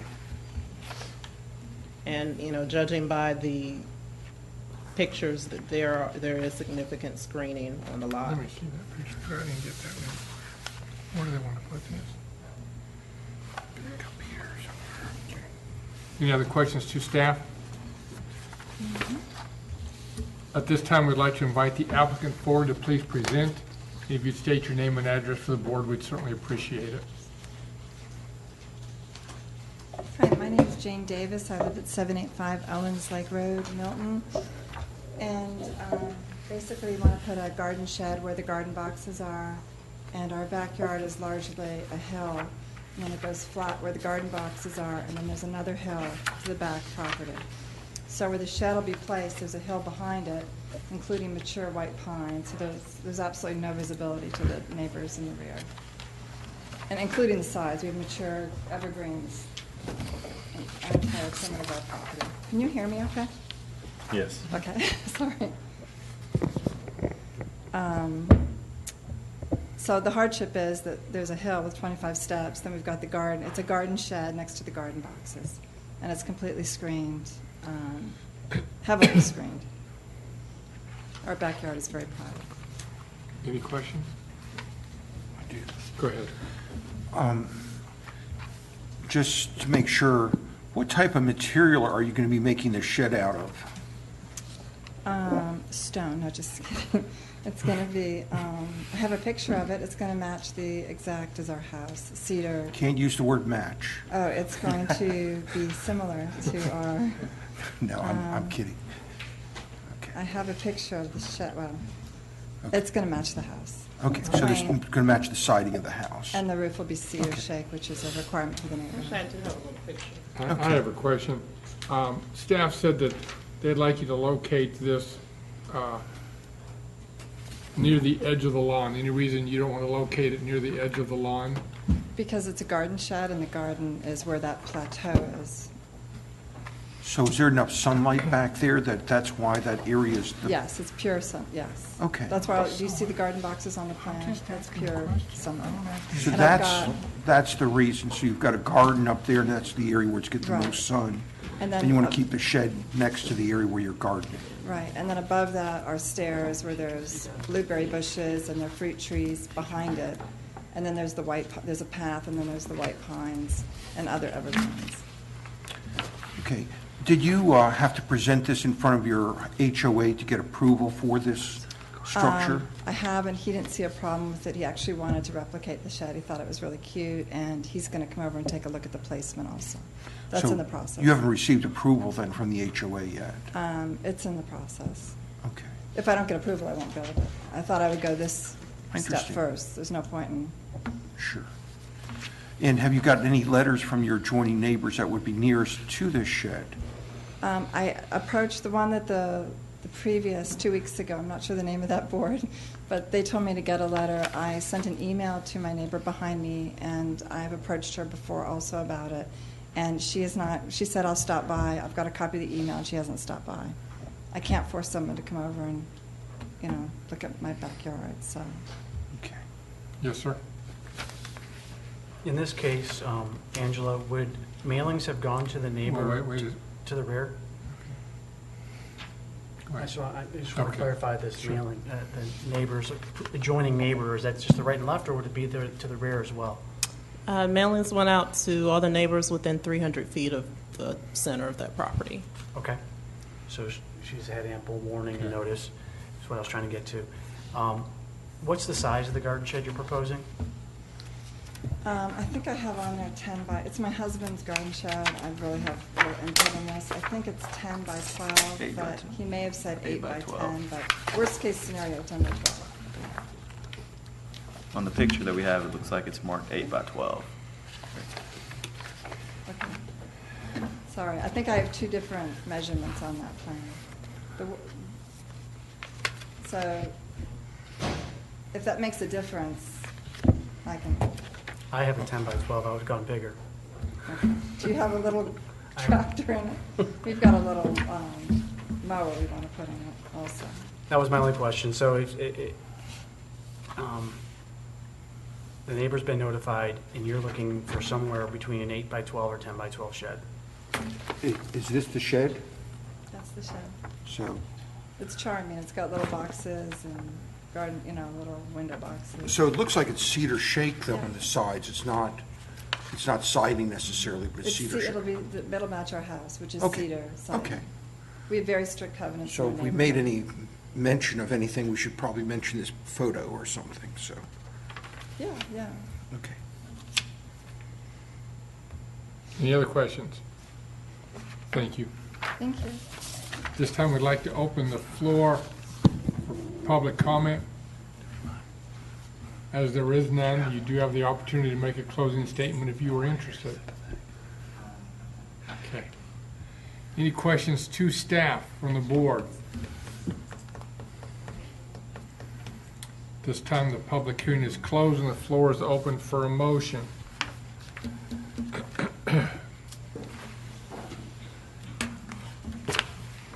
The floor is open for a motion. Make a motion to approve V15-019 to allow an accessory structure to encroach into the 50-foot rear setback. As noted in the drawing sketch, it's hard to read, conceptual landscape plan from landscape designer. Notes the location of the shed. There's no date that I can see. We have a second? I'll second. Any discussion? We have a motion and a second to approve V15-019 to allow an accessory structure encroaching the 50-foot rear setback according to drawings by conceptual landscape plan, and there is no date. Mr. Chair, I did have 2 points to make in discussion. Why didn't you say something? You went too fast. May I? Yes. Number one, it only seems appropriate to locate this type of structure near its point of use. And given the topography of this site, it would be unreasonable to move it down to the lawn and then have to travel up and down the staircase to address this city's point or staff's point. And the reason I didn't specify the exact design is she still needs to go through her homeowners association's design board, and I didn't want to tie her hands and have her need to come back. Counselor, do I need to repeat this motion again, or can we just vote? I think he's just defining his motion, I thought. Yeah. That's, I understood it, That I was guess. discussion. yeah. I guess that's at the pleasure of the board, if everyone is clear as to the.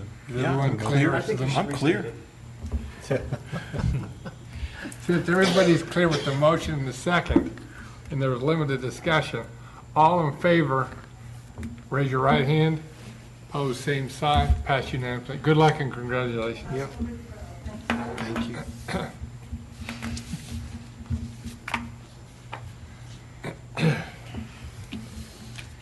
And Angela, that brings us to V15-020. Will you please present? Yes, sir.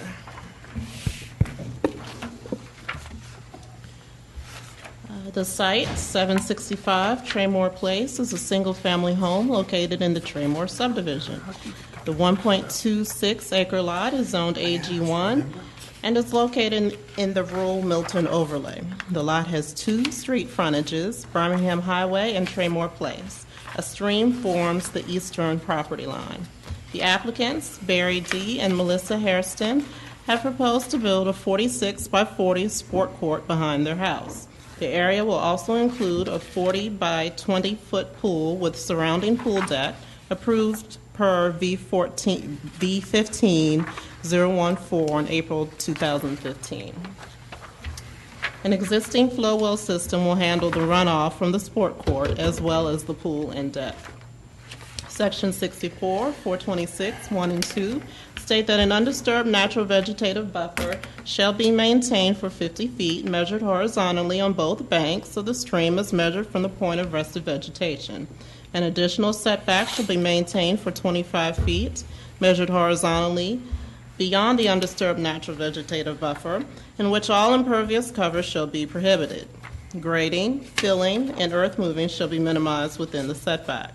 Since the applicant proposes to build a sport court, in addition to the previously approved pool and pool deck and the 75-foot impervious setback, a variance is required. On May 5, 2015, the DRB offered the following comments. The sport court should be removed from the side yard setback. Appears to be an excessive amount of intrusion. Cloud any retaining walls and natural stone are visible from the street. Bring pictures showing view from the road. Recommend no lighting on the sport court, and maintain the rural view shed, and provide letters from the neighbors.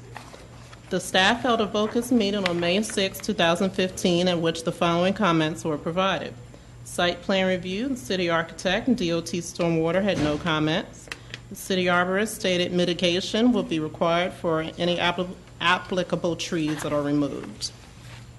Standards for consideration were read earlier, and the applicant responds as follows. When the home was constructed and platted, a 25-foot stream buffer was required. Subsequently, the buffer was expanded to include a 50-foot undisturbed buffer and 25-foot impervious setback.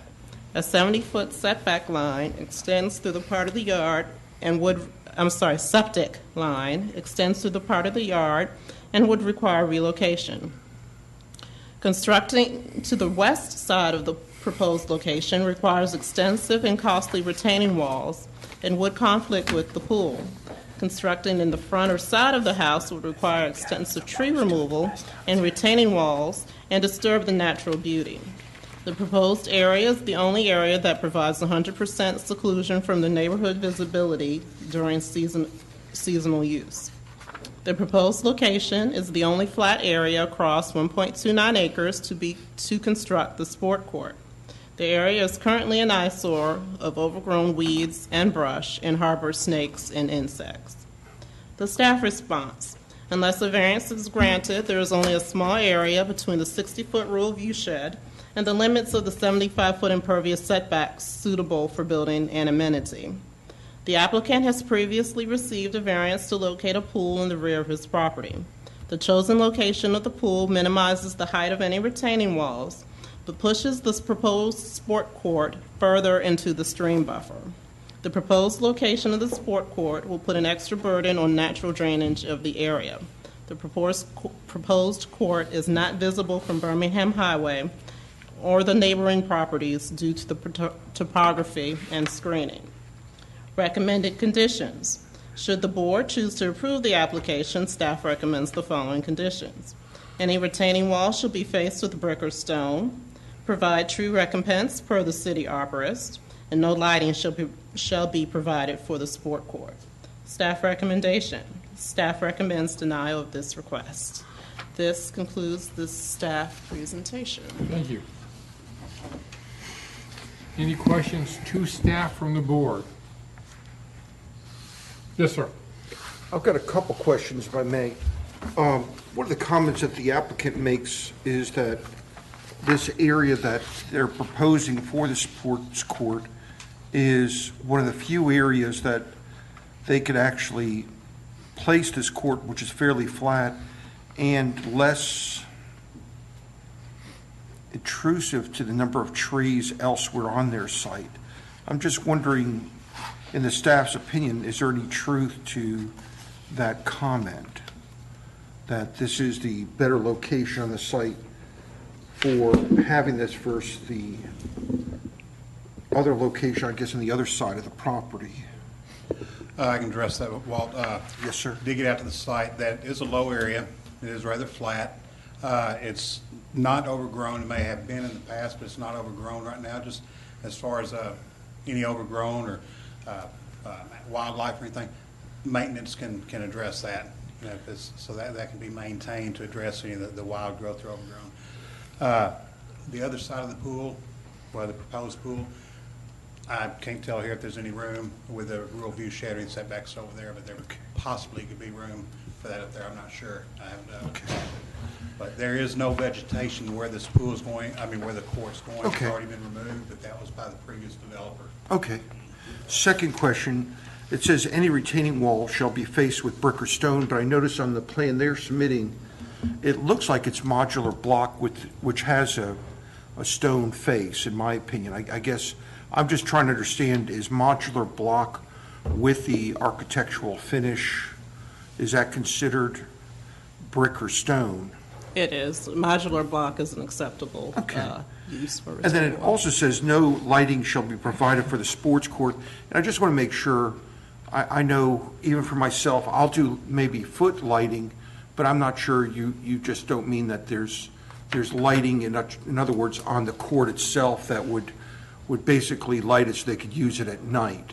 But as far as foot lighting or pathway lighting, that's not a problem. It's just, and when I say pathway, let me make sure I emphasize landscape lighting, pathway lighting that will only That's right. That's acceptable. Our staff was referring to the pole lights. That's right. Overhead lighting. So there would be no use of it during night. Okay. And the trees for the recompense, if this area was already cleared, is there much recompense, or is there a pathway or wall that has to be built that's causing a need for the recompense? No, there's, like I said, most of the trees have already been cleared, it appears, by the developer when he built that. And then the recent stuff has just been the brush that's been cut back and cleared out. So mitigation would be required for the area disturbance within the buffer, though. So we would still need some revegetation for that area. So there's not a problem with the view shed from the street or anything like that, that is Where presented? where it's located right now? No. So, and what about from the adjoining neighbors? Is there a view shed issue for the adjoining neighbor seeing the court? Meaning as a buffer? Yes, sir. Right now, it's fairly densely vegetated within that buffer. I mean, you can see between trees, you can look and see Sure. things, but now, the wintertime is gonna be a different story. So But- they're not evergreen, they're more deciduous? That's correct. Okay. Angela, according to this picture, this is just half a basketball court? The applicant can clarify that. I know Okay. we've gone back and forth with Okay. the actual size. All right. I don't know what the final decision was. Any other questions? Yes, sir? What do you think is the primary reason it was denied? Just the amount of intrusion, total amount of intrusion, and the extra drainage intrusion issues, into the stream buffer. and then concerns about the drainage resulting impact on drainage? Because you basically got a big flat area there.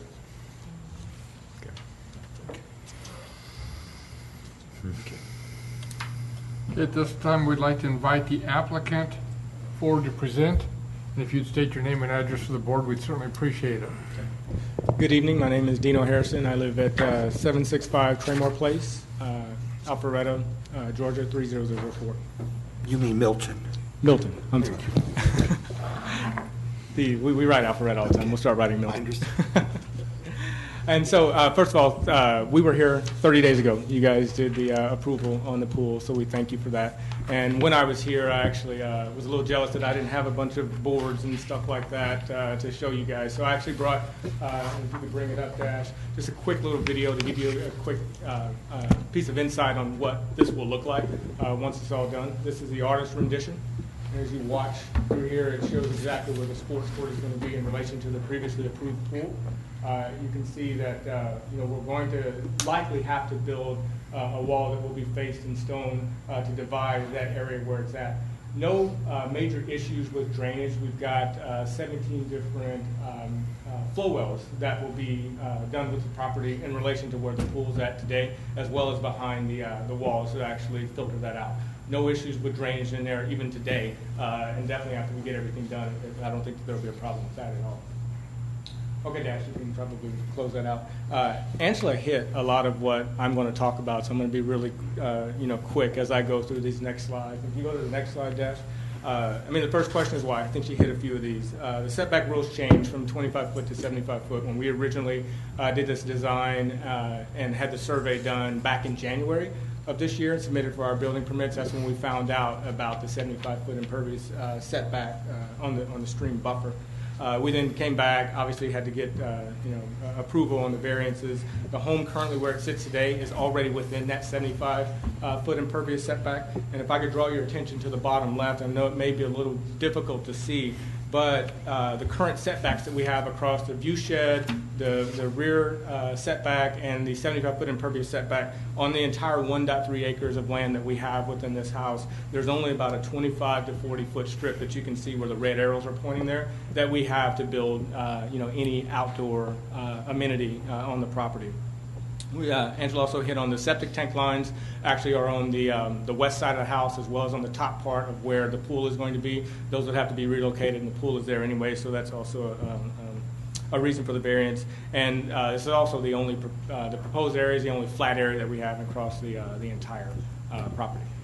So if I hit on the build plan just a little bit, and if you guys look here, right now we've got a proposed 40 by 46 slab for the court, essentially with an Allen block wall that I just talked about. That is roughly the size of a half basketball court that will sit within that area. There's plenty enough room. There's about a 50-foot distance between where the court is, or 40 foot between where the court sits and the rear setback, and then there's probably about right around 30 to 35 foot that borders to the stream buffer. So we're looking to encroach within about 20 foot of the 50-foot stream buffer and about 10 foot to the 50-foot rear setback. The concrete slab will be, obviously poured concrete with Versa Court sports tiles that will be laid over the top of it. And you can see that it'll be high quality and professionally designed to look really, really good.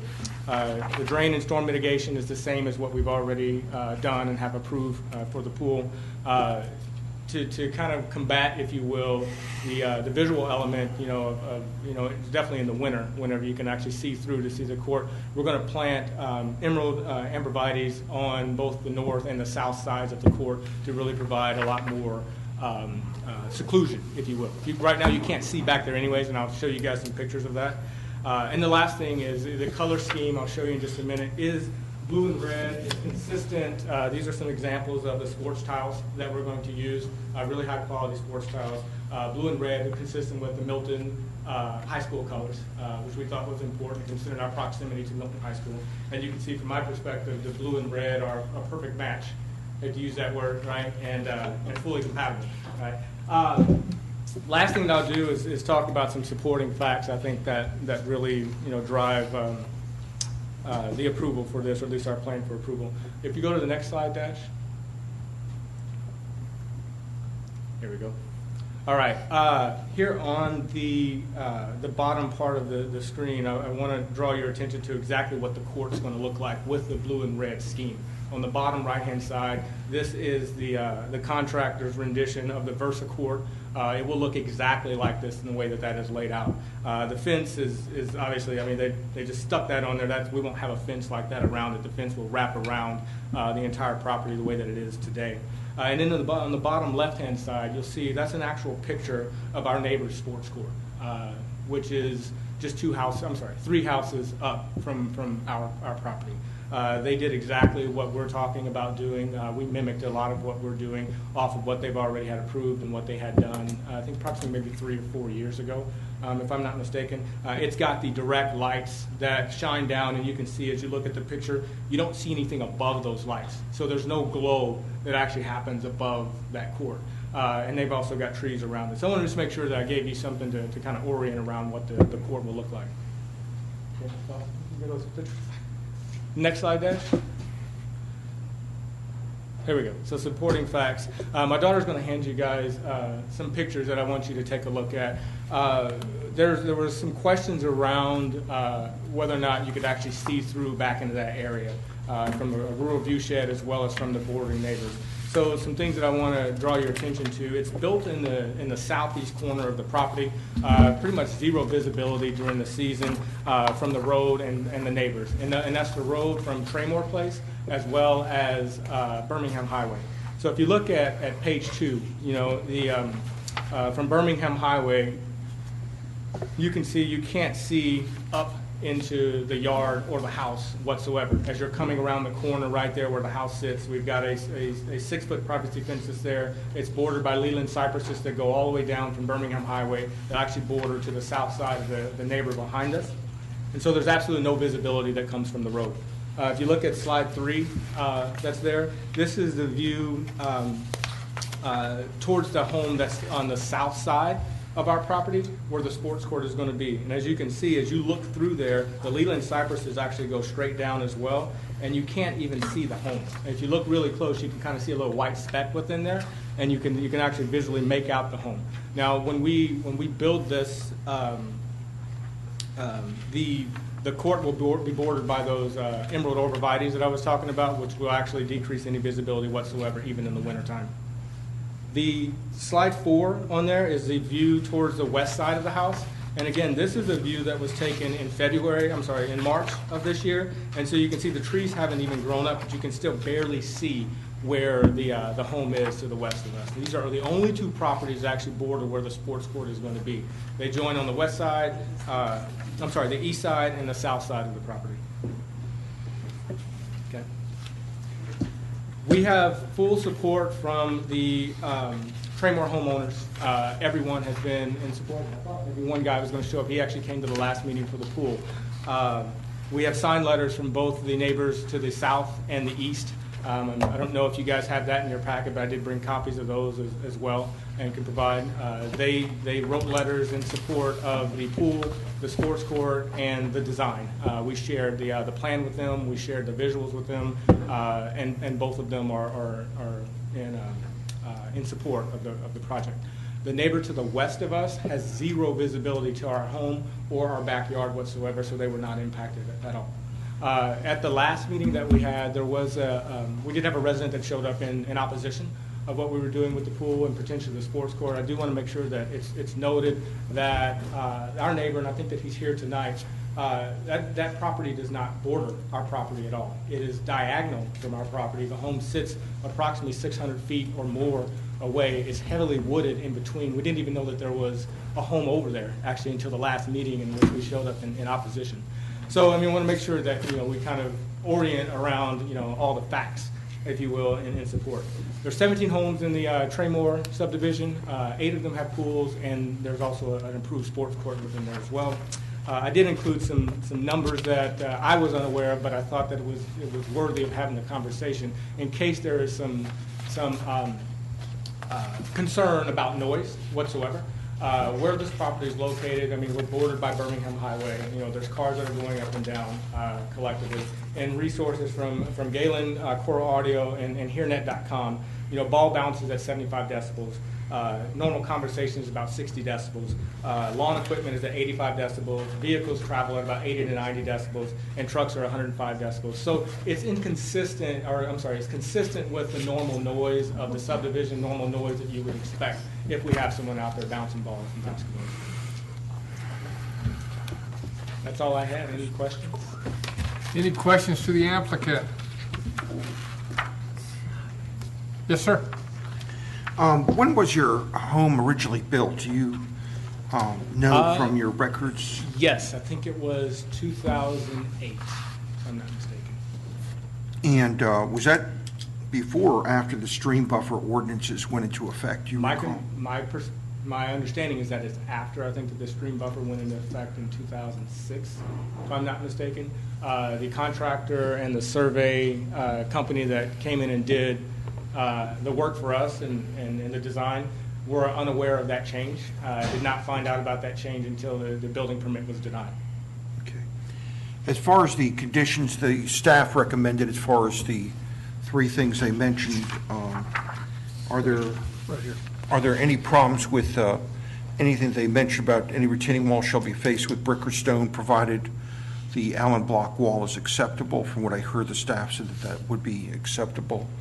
Provide tree recompense per the city arborist, and no lighting shall be provided on the sports court except for walkway lighting.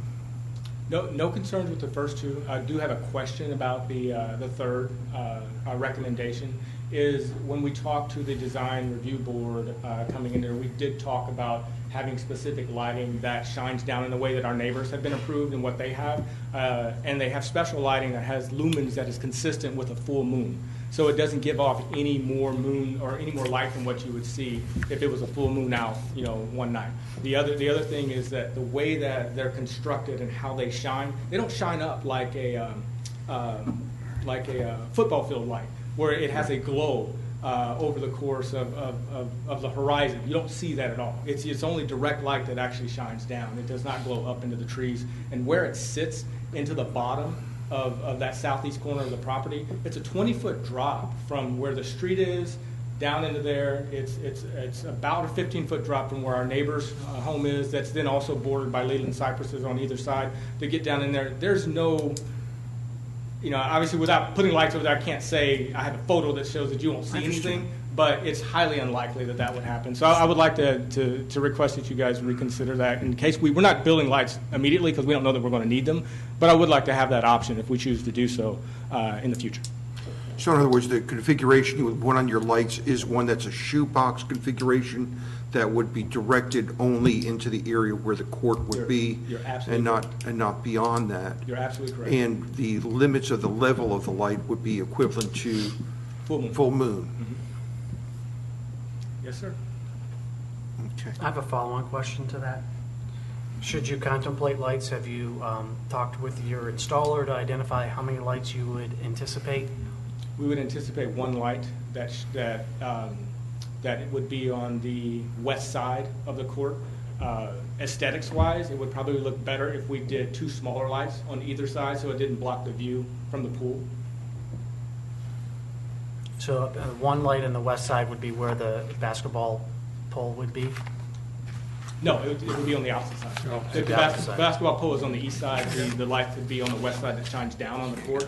If it was to be above the hoop, you look up and then you see Yeah, lights. exactly, that's what I Which was- wouldn't play right. So if we were to propose where lights would be, I would recommend that we would do them on both the south and the north side with the shoebox design shining down no more than, I think it's 300 lumens. I'm sorry, I don't have those specs right in front of me. That's equivalent with moonlight. I'm sorry, I don't know that spec, but could find it out.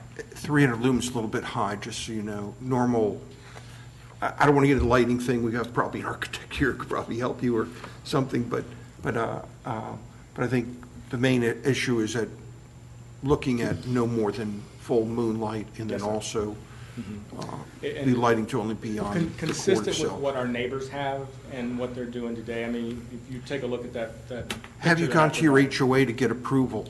Yeah, we don't have an HOA per se. Okay. We just have a great group of 17, professional homeowners that Okay. we just kind of go back and forth, and we have full support from everyone in the neighborhood.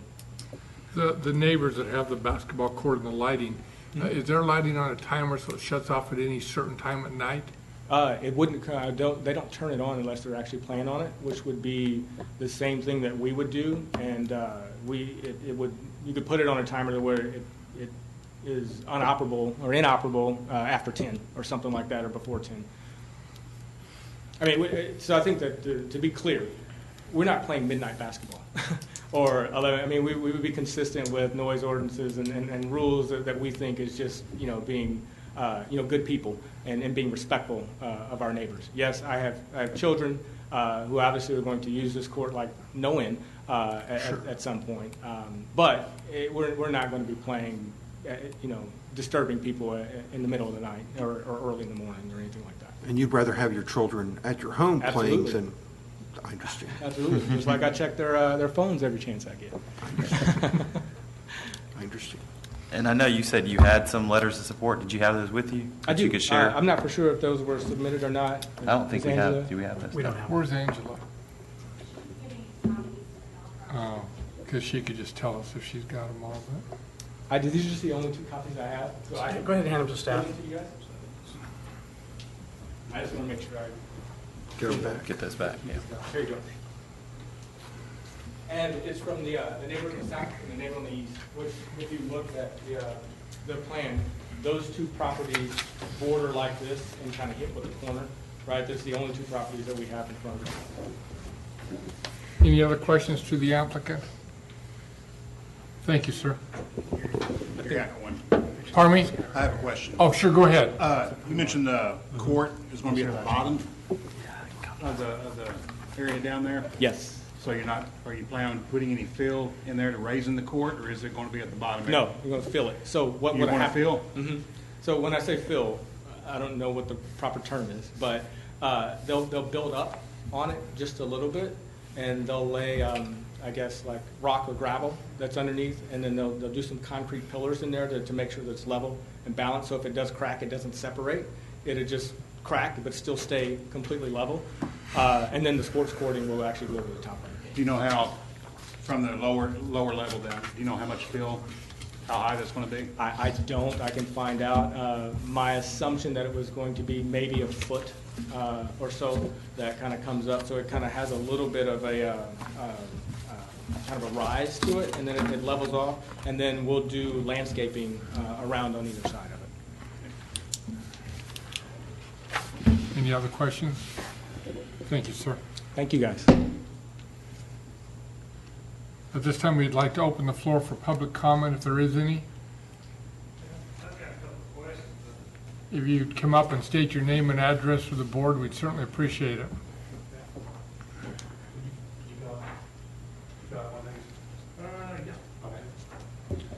That was a great presentation. I mean, man, he was flashing that stuff by so fast, but I do need to correct a couple of things. Could you state your name and address? I'm sorry, my name's Annis, A-N-I-C-E, Foster, F-O-S-T-E-R. I'm at 13635 Birmingham Highway. And the house was originally under construction in 2005, finished up in 2006. There was another owner in there before, and those variances were there at that point in time. Now, the variances that he's requesting should have been discovered with, when he did the due diligence on the property. And that's all there is to it. But with that said, I mean, it looks like he's trying to do something good with that property, and I don't have any problem with that, but my main concern is the stream area. That is just something that we've got. One thing that he didn't mention, and it might show up over there, is we've got a rather large detention pond on the other side of that stream, and there's about a 42-inch pipe that feeds into that stream. I'm not sure where this court's going to come out at, but I just don't think it should be built in there.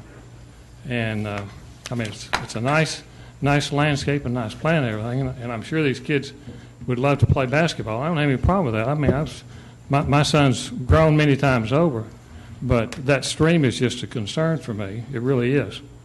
And so that's kind of my story. And the other thing that when I left here a few weeks ago is the encroachment into that rear 50-foot area. He was only going to encroach 10 foot into that thing. That's the way it still is. And if I heard him correctly, he's going to go 20 foot into that thing. I oppose that. I don't think he should be able to go into that. And but we had, when they were developing that subdivision, I've lived out there since 1988. And when they were developing that subdivision in 2004, that stream ran, just had nothing but silt in it for years.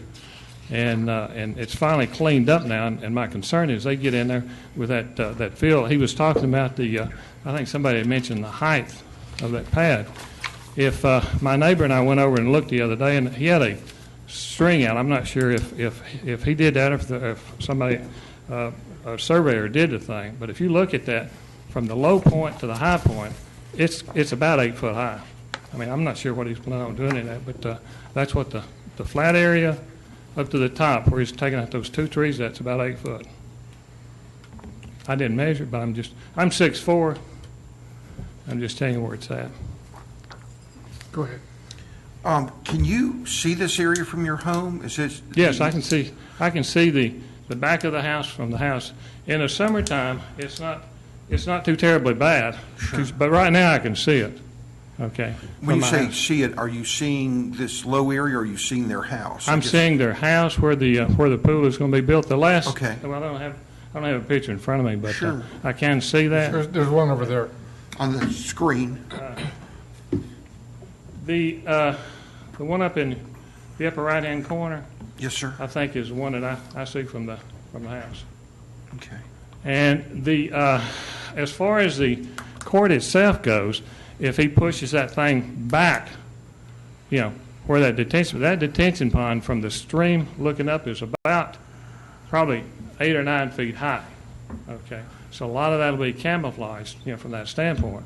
If he goes in and puts the camouflage fence around it, and he puts the shrubs around that thing so that those things will cover that thing up, it might not be so bad. But the stream is a problem. It just is. And like I say, he's the second owner in that property. Okay, the variances were there before he came in, and if he didn't find out about it, it's not my fault. He should have. He should be going after some people that didn't tell him if he didn't. And I'm not saying that he knew, and he's trying to get by. I take him at his word that he didn't know. Sure. Okay, maybe somebody didn't tell him. Okay. But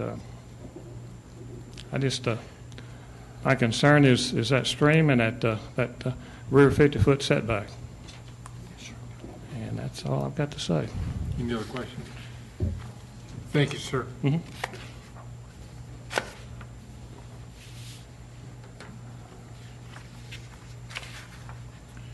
You have the opportunity to make a rebuttal or a closing statement if you would like.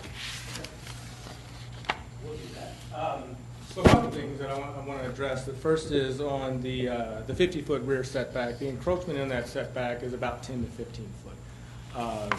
So it's not 20 foot on the rear setback. It was 20 foot on the 50-foot stream buffer. So that kept us about 30 foot away from the stream. The beauty of that stream adds to the value of our home and kind of the ambiance, if you will, of what we have on that side of our property. It's as important to us as it is anyone else. We go through great lengths to keep things out of that stream, to keep it clear, to keep it flowing. We pay a landscaper to clean out the bottom of that stream. We don't blow leaves in there. During the build process, we've double silted the property so that if it's not caught with the first silt, it's caught with the second silt. We have to pay extra to do that, and we did that specifically to keep things out of the stream. So I want to make sure it's very clear that that is as important to me as it is all the homeowners, and we'll go through great lengths to ensure that that's correct. The other thing is really around the visual sight, a line of sight from his residence to our residence. We've been at this property for 9 months now. I, for the first time, didn't realize we had someone that was catty-cornered from us until he showed up at the property at the meeting a month ago. In all honesty, we had no clue because we can't see the home. So I'm not for sure where that line of sight happens. You may be able to see the rooftops, if you will, but we cannot physically stand in my yard and see that home in the winter or in the summer. In the winter, you can see some red brick, but you can't make out exactly what it is. You can't see the shape of the home or anything. So I'm just a little surprised about that statement. The final thing that I'll say is when it comes to the variances, I'm no expert. I pay people to give me expert advice in areas where I'm not an expert or I need assistance. We paid a surveyor an inordinate amount of money to come in and redo a survey on a property that we just purchased, of which he made a mistake, did not have his facts right, and let us know that we had a 25-foot stream buffer that we need to stay within. We designed this entire build and these amenities around that recommendation. It wasn't until we submitted the permits, had conversations with Angela, that we found out it was something different. The whole purpose of having the variance and the exception process is to seek exceptions, and variances to those setbacks that are there. That's all that we're asking, because based off of all the setbacks that we have to adhere to, we have zero opportunity to actually invest in any amenities, outdoor amenities, to actually increase our property value and be consistent with what we're seeing with all of our neighbors in this subdivision. So I'll ask in closing that you guys give full consideration to what we're asking for. I think when I was here a month ago, I think the final statement that I made was that I've spent the last 20 years, in schools and working my butt off with AT&T to provide something like this for my family. I'm really close to getting there and making them smile. I want to be able to put the finer point on that and get it done. Would love your support in getting it approved. Thank you. Okay, thank you. Any questions for staff from the board? Yes, sir. Do we have a larger drawing of this plan? It's real hard for me to see exactly the dimensions from the sports court into the buffer.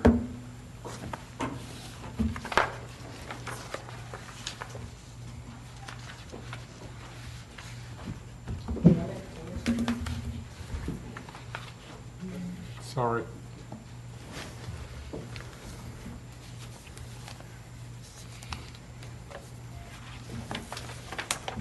I got another question for staff. Was the staff ever provided with a copy of the survey that they had when they bought the property during this process? Do we have a survey just showing the 25-foot buffer? The survey that they had, yeah. I haven't seen their original survey, and I'd have to go back and look at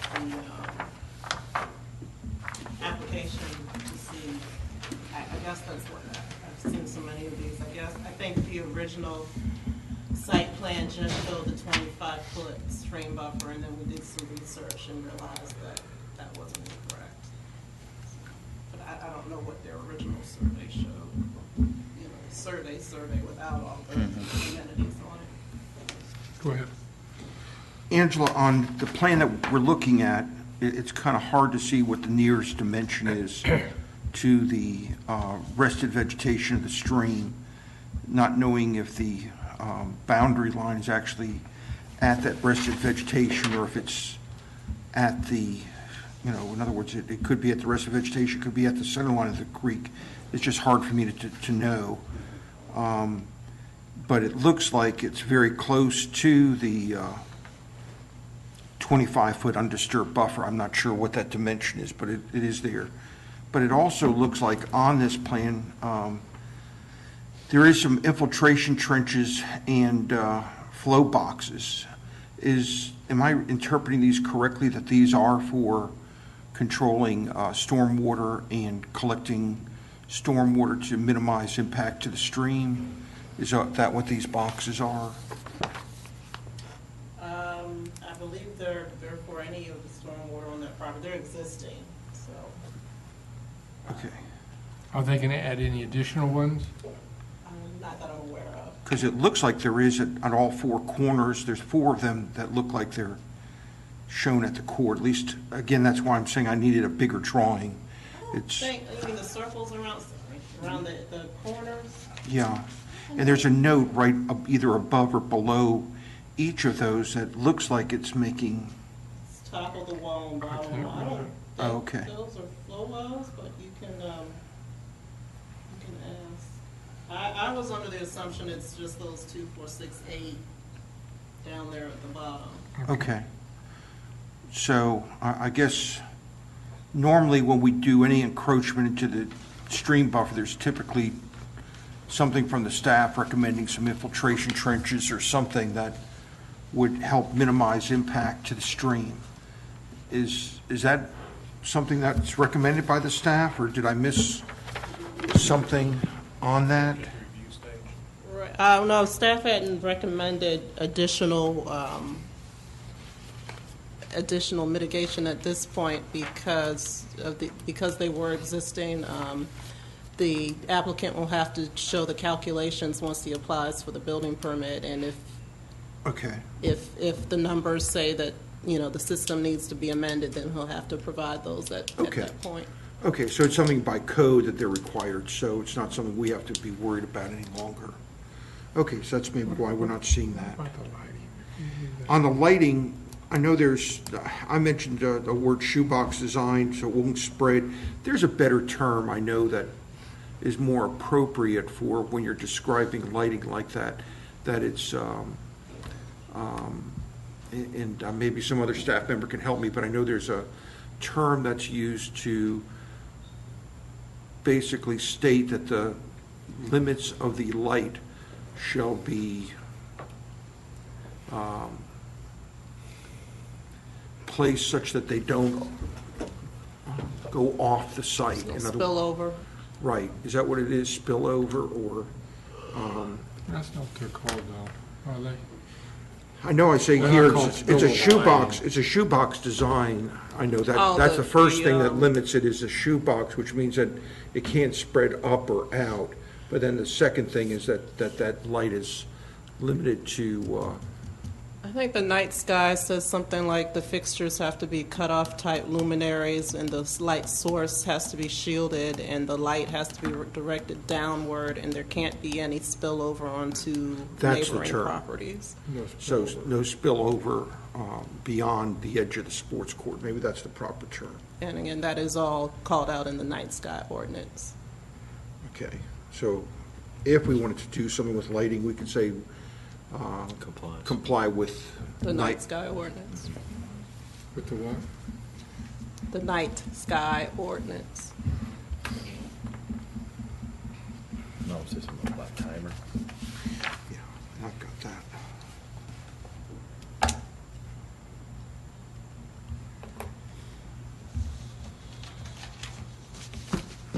Do you have any more questions to staff?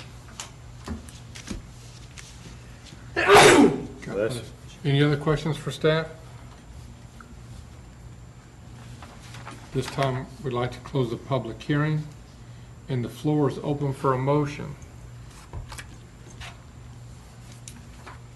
Yes, sir. I'd like to make a motion for approval. Seeing how we have some other sports courts in the neighborhood like this, and that the area in which it's going is probably the best. But I'd like to make a recommendation for approval of V15-020 to allow a sports court to encroach into the 50-foot rear setback, to allow a sports court to encroach into the 50-foot stream buffer, and to allow a sports court to encroach into the 50-foot impervious setback, 75-foot setback, as depicted in the drawing prepared by Georgia Premier Land Services for Barry R. Hairston and Melissa J. Hairston. Barry D. Barry D. Hairston and Melissa J. Hairston. I couldn't find the date. Dated 12/22/14 and revised on 3/5/2015 with the following conditions. Any retaining wall shall be faced with brick or stone. 2, provides tree recompense per city arborist. And 3, court lighting can be provided for the sports court, providing the lights are shoebox design to apply to the night sky ordinance to light the sports court only.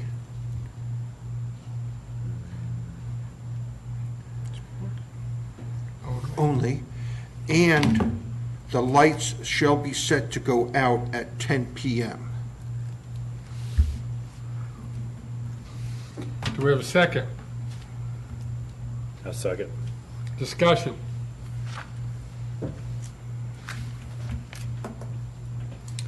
We have a motion and a second to approve V15-020 to allow a sport coat to encroach into the 50-foot rear setback, to allow a sport coat to encroach in the 50-foot stream buffer, and to allow a sport court to encroach in the 75-foot impervious setback with the per site plan from Georgia Premier Land Services Incorporated for Barry D. and Melissa J.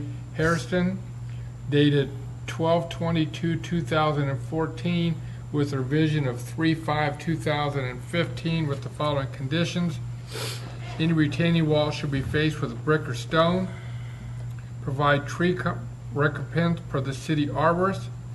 Court lighting can be provided for the sport court, provided the lights are shoebox design, and they will apply to the night sky ordinance to light the sport court, and the light shall be set to go out at 10 o'clock p.m. All in favor, raise your right hand. Opposed, same sign. Passed unanimously. Congratulations and good luck. Okay. We want to see you be good now, if you can use that sports court now, both of you. Class 5A champions for Milton right there. Okay, all right.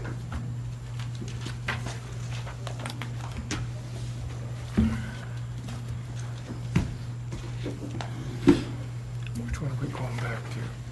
B15-018. I'm sorry. We need a motion to reopen V15-018. I'll go ahead and make it. We need a second. Second. Second. A second. And, Mr. Chair, I have the revised. Thank you. Thank you for your indulgence and consideration. You're certainly welcome. No, thank you. We didn't want you to have to come back. Absolutely. At least another night. Make our night shorter for the next time. Maybe shorten y'all's evening the next time. That's right. I have a special appreciation for y'all's commitment. I know. It's a well-paying job. Oh, that looks a little tough. It's one of those, you double my pay and I still make the same. Now, do you have any questions? I do have a question. Yes. How long is this gravel driveway altogether? I don't know that. I could scale it real quick. Take a wild guess. I'm going to say Square 180 feet based on 30 And scale. Are your clients okay with a gravel driveway? We're gonna have no choice on that. I mean, we're gonna make it work because we want the house there. But it's only a portion that's gravel from what you're No, it's the telling me. whole thing. Yeah, No. no, I show Oh. a line there where I want it to turn to concrete, Where? right there. Right. Where is There's a it? concrete apron existing at the street, the highway. Okay, so And then there's a line Right there where I want to convert it to. And actually, I see it as a crushed chat, with a Understood. cobble border, Okay. the typical that we see in the farmhouse communities such as Hayden Hall, things like that. Right. I was just trying to help you find it. Yeah, it's really right there is the Oh, I'd concrete love for it apron. to all be cement if that's possible.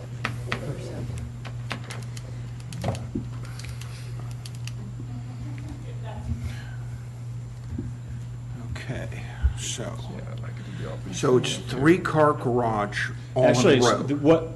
this is a facsimile, and I don't want to represent this as exact, but these Okay. are the tolerances, these are the Okay. limitations that it is Sure. going to go to for certain. And I don't believe that we're going to pipe as much as I've shown of the ditch from bulkhead to bulkhead. It's actually a 2 3/4 garage with one turned, and I don't believe there's a deeper encroachment than what we've shown. Clearly, on the final permit site plan, I'm going to have to redo my bioswale on it right there outside of the gravel area. I'll probably pitch from the drive from the carport and put another bioswale over there on the right side and maintain the bioswale on the back side as well. And are you having to build a retaining wall that would support the edge of that driveway? And is this also built on a crawl space? Is that what I heard you say? It is on a crawl space, and the driveway's down at grade. Yes. Okay, Uh-huh. okay. Yeah. But would you have to build a wall that would be adjoining the 50-foot, in other words, along the side of your driveway on, No, the existing grades support it. let me just show you so I can, this area right here, is that going to have to be walled? There will have to be a bulkhead at the pipe, yes, Okay. correct. Okay. That will not encroach into the 50-foot offset from the spring head. right Including there. the footing? I documented the spring Okay. head. Correct, Okay, yeah, okay. yeah. There will be a bulkhead and a retaining wall to prevent erosion along there. But I'm taking the water the other way Okay, into a bioswale. sure.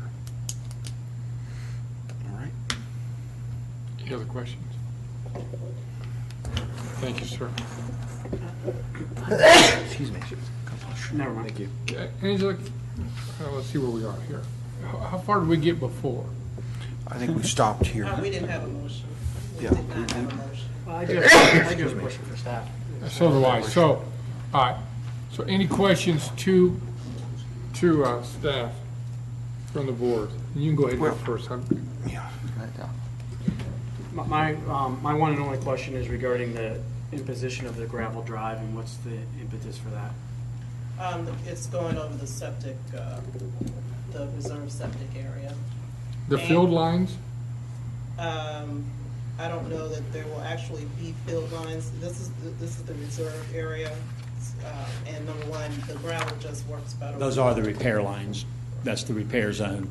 The primary is the better soil in the northeast corner of the So that property. area that's cross-hashed, okay. Now, again, I don't think it matters if it's, does it matter if it's gravel on top of those future areas? I mean, they can go with an injector system in the future and limit their line. They can also go with peat moss, and there's 4 or 5 other types of things you could use. Well, we're talking impervious, something impervious. And also, I mean, the gravel, something softer just works better with that vernacular, that style of house. But mainly for the, It could be a permeable paver, but you're correct, something softer such as a chat with a M10 base to it right there. And then you're not disturbing the soils, and that zone is maintained for your repair lines, which this is a high infiltration chamber pump system with a 2-tank system. Oh, okay. So So really it's don't already an consider that injector. the primary is ever Right. going to fail. It's Right. designed for a 4-bedroom. Is that what it was parked for? Yeah, okay. Okay. But what I'm saying is, you could also go with impervious concrete for that matter. which Yeah. wouldn't tear a car up as much as gravel. Right. But there is, other things. I mean, I don't care. Church fine. I would encourage them to explore those Permeable pavers opportunities, is if fine. it's okay with staff. Concrete. I'm just asking, Angela, would any of those work? I mean, I know if they did that, they may have to put infiltration trenches below it to cause the water to go through a little bit more, but is that something from a stormwater standpoint? Is that the purposes from a stormwater to From a limit it? stormwater standpoint, any type of impervious surface would Sure. work. From aesthetic, anything other than concrete, basically. Sure. Because I grew up on a gravel driveway. It's about the worst thing in the world. That was the only reason I even asked the questions. I just feel sorry for them. I know they've agreed to it because they want to do this, but it's absolutely, and So I'm not envisioning like gravel. I'm envisioning, what did you call it? A chat. Sure. I call it a farmhouse gravel compacted with a border. base, so they could put something down that didn't require tearing up their cars and be. constant re-raking and Exactly. holes in the So the city would be driveway. very kind to them. Oh, yeah, oh, yeah, oh, yeah. And I don't like driving over those, so. No, there is nothing worse than driving over gravel, let me tell you. Right. Normally what we do is put a sub-base of a crush and run, and then we put an inch of chat or granite fines on top that's compacted in there, and it's more, what usually looks unkempt on that, unless it's a long, straight farmhouse drive, is the edges migrating into it. So I highly encourage all of my clients to go about having some type of border aesthetically, whether it's Ryerson steel edging or a cobble border, something to stop the gravel from migrating all over and losing the form of the drive. How many neighbors will see this driveway? There's, I'm not sure. it, Yeah. yeah. There's one neighbor to the north there, and it's a subdivision. He was here this evening, and I think he liked the design so much, he just said, great job, and said, I don't have any comment, and left the property. I can't find it.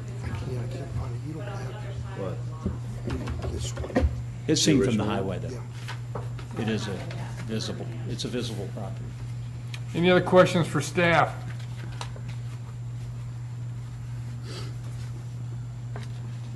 This time, we'd like to close the public hearing, and the floor is open for a motion. Mr. Chernick? Mr. Recook? Okay.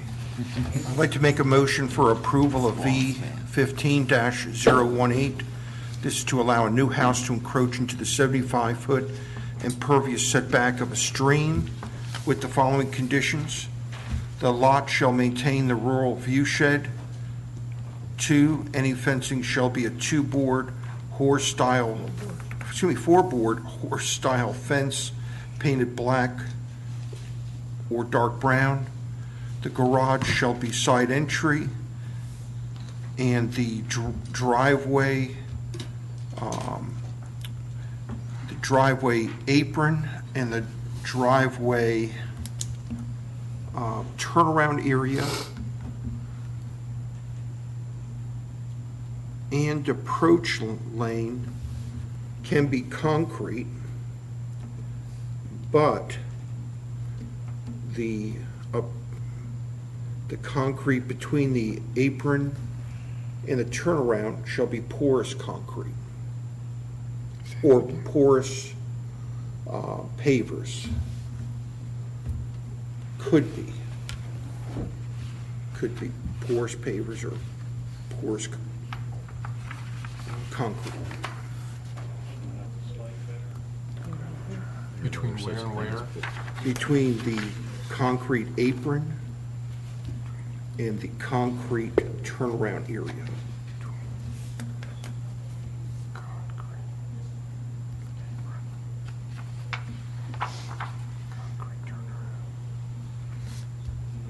Do we have a second? I'll second. Do you reference the site plan? Oh, and I'd like to reference the site plan, excuse me, the whole effort. The concept plan prepared by Sanctum Design Group for 12900 Birmingham Highway, dated April 6th and revised on May, what is it? 19th. 19th, 2015. Is that right? So second still. Second again. Discussion? Thank you. So what you're saying about the driveway is Right. compatible to the recommendation of the staff for the gravel? I'd have deferred to Angela, but I think that's the thing, is it would be permeable. That's the main point that they're trying to get, is Making a it porous, permeable yeah. surface. And part of the problem is in the turnaround area, that's where your gravel really does get moved around. That's why that area really needs to be concrete. I lived on a concrete driveway as well, and I did do both things. In fact, most of our gravel streets will have a concrete apron, and where you have a lot of turning movements, it's best to have concrete there. And unfortunately, this is in a straight-in driveway. If you notice, this driveway turns right and then turns left. So those two areas are going to get, as the applicant mentioned, chert or gravel or whatever's there is going to be moving around. So the more we can put a stable surface in there, the less maintenance. And this is also not far from our high school and middle school, so they all have concrete. It's just going to keep it in the same look. And I'm not saying that, I'm not thinking this is a farm look community right there. This is pretty urbanized. Where's the site plan? The site plan I just handed you. Any other discussion? All right, we have a motion and a second to approve V15-018 to allow a new house to encroach in the 75-foot impervious setback of a stream with the following conditions. The lot shall maintain the rural view shed. Any fencing shall be four-board, horse-style fence painted black or dark brown. The garage shall be side entry.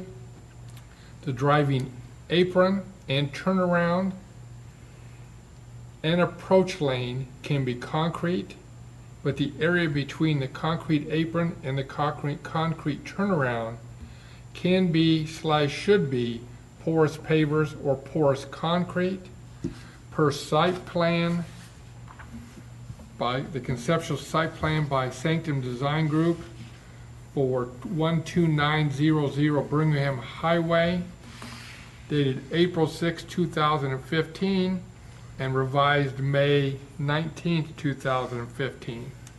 All in favor, raise your right hand. Opposed, same size. Congratulations. Thank you, Mr. Chair. Do you need your revised plan back? Do you need this? I just need one copy of it. Here's another one.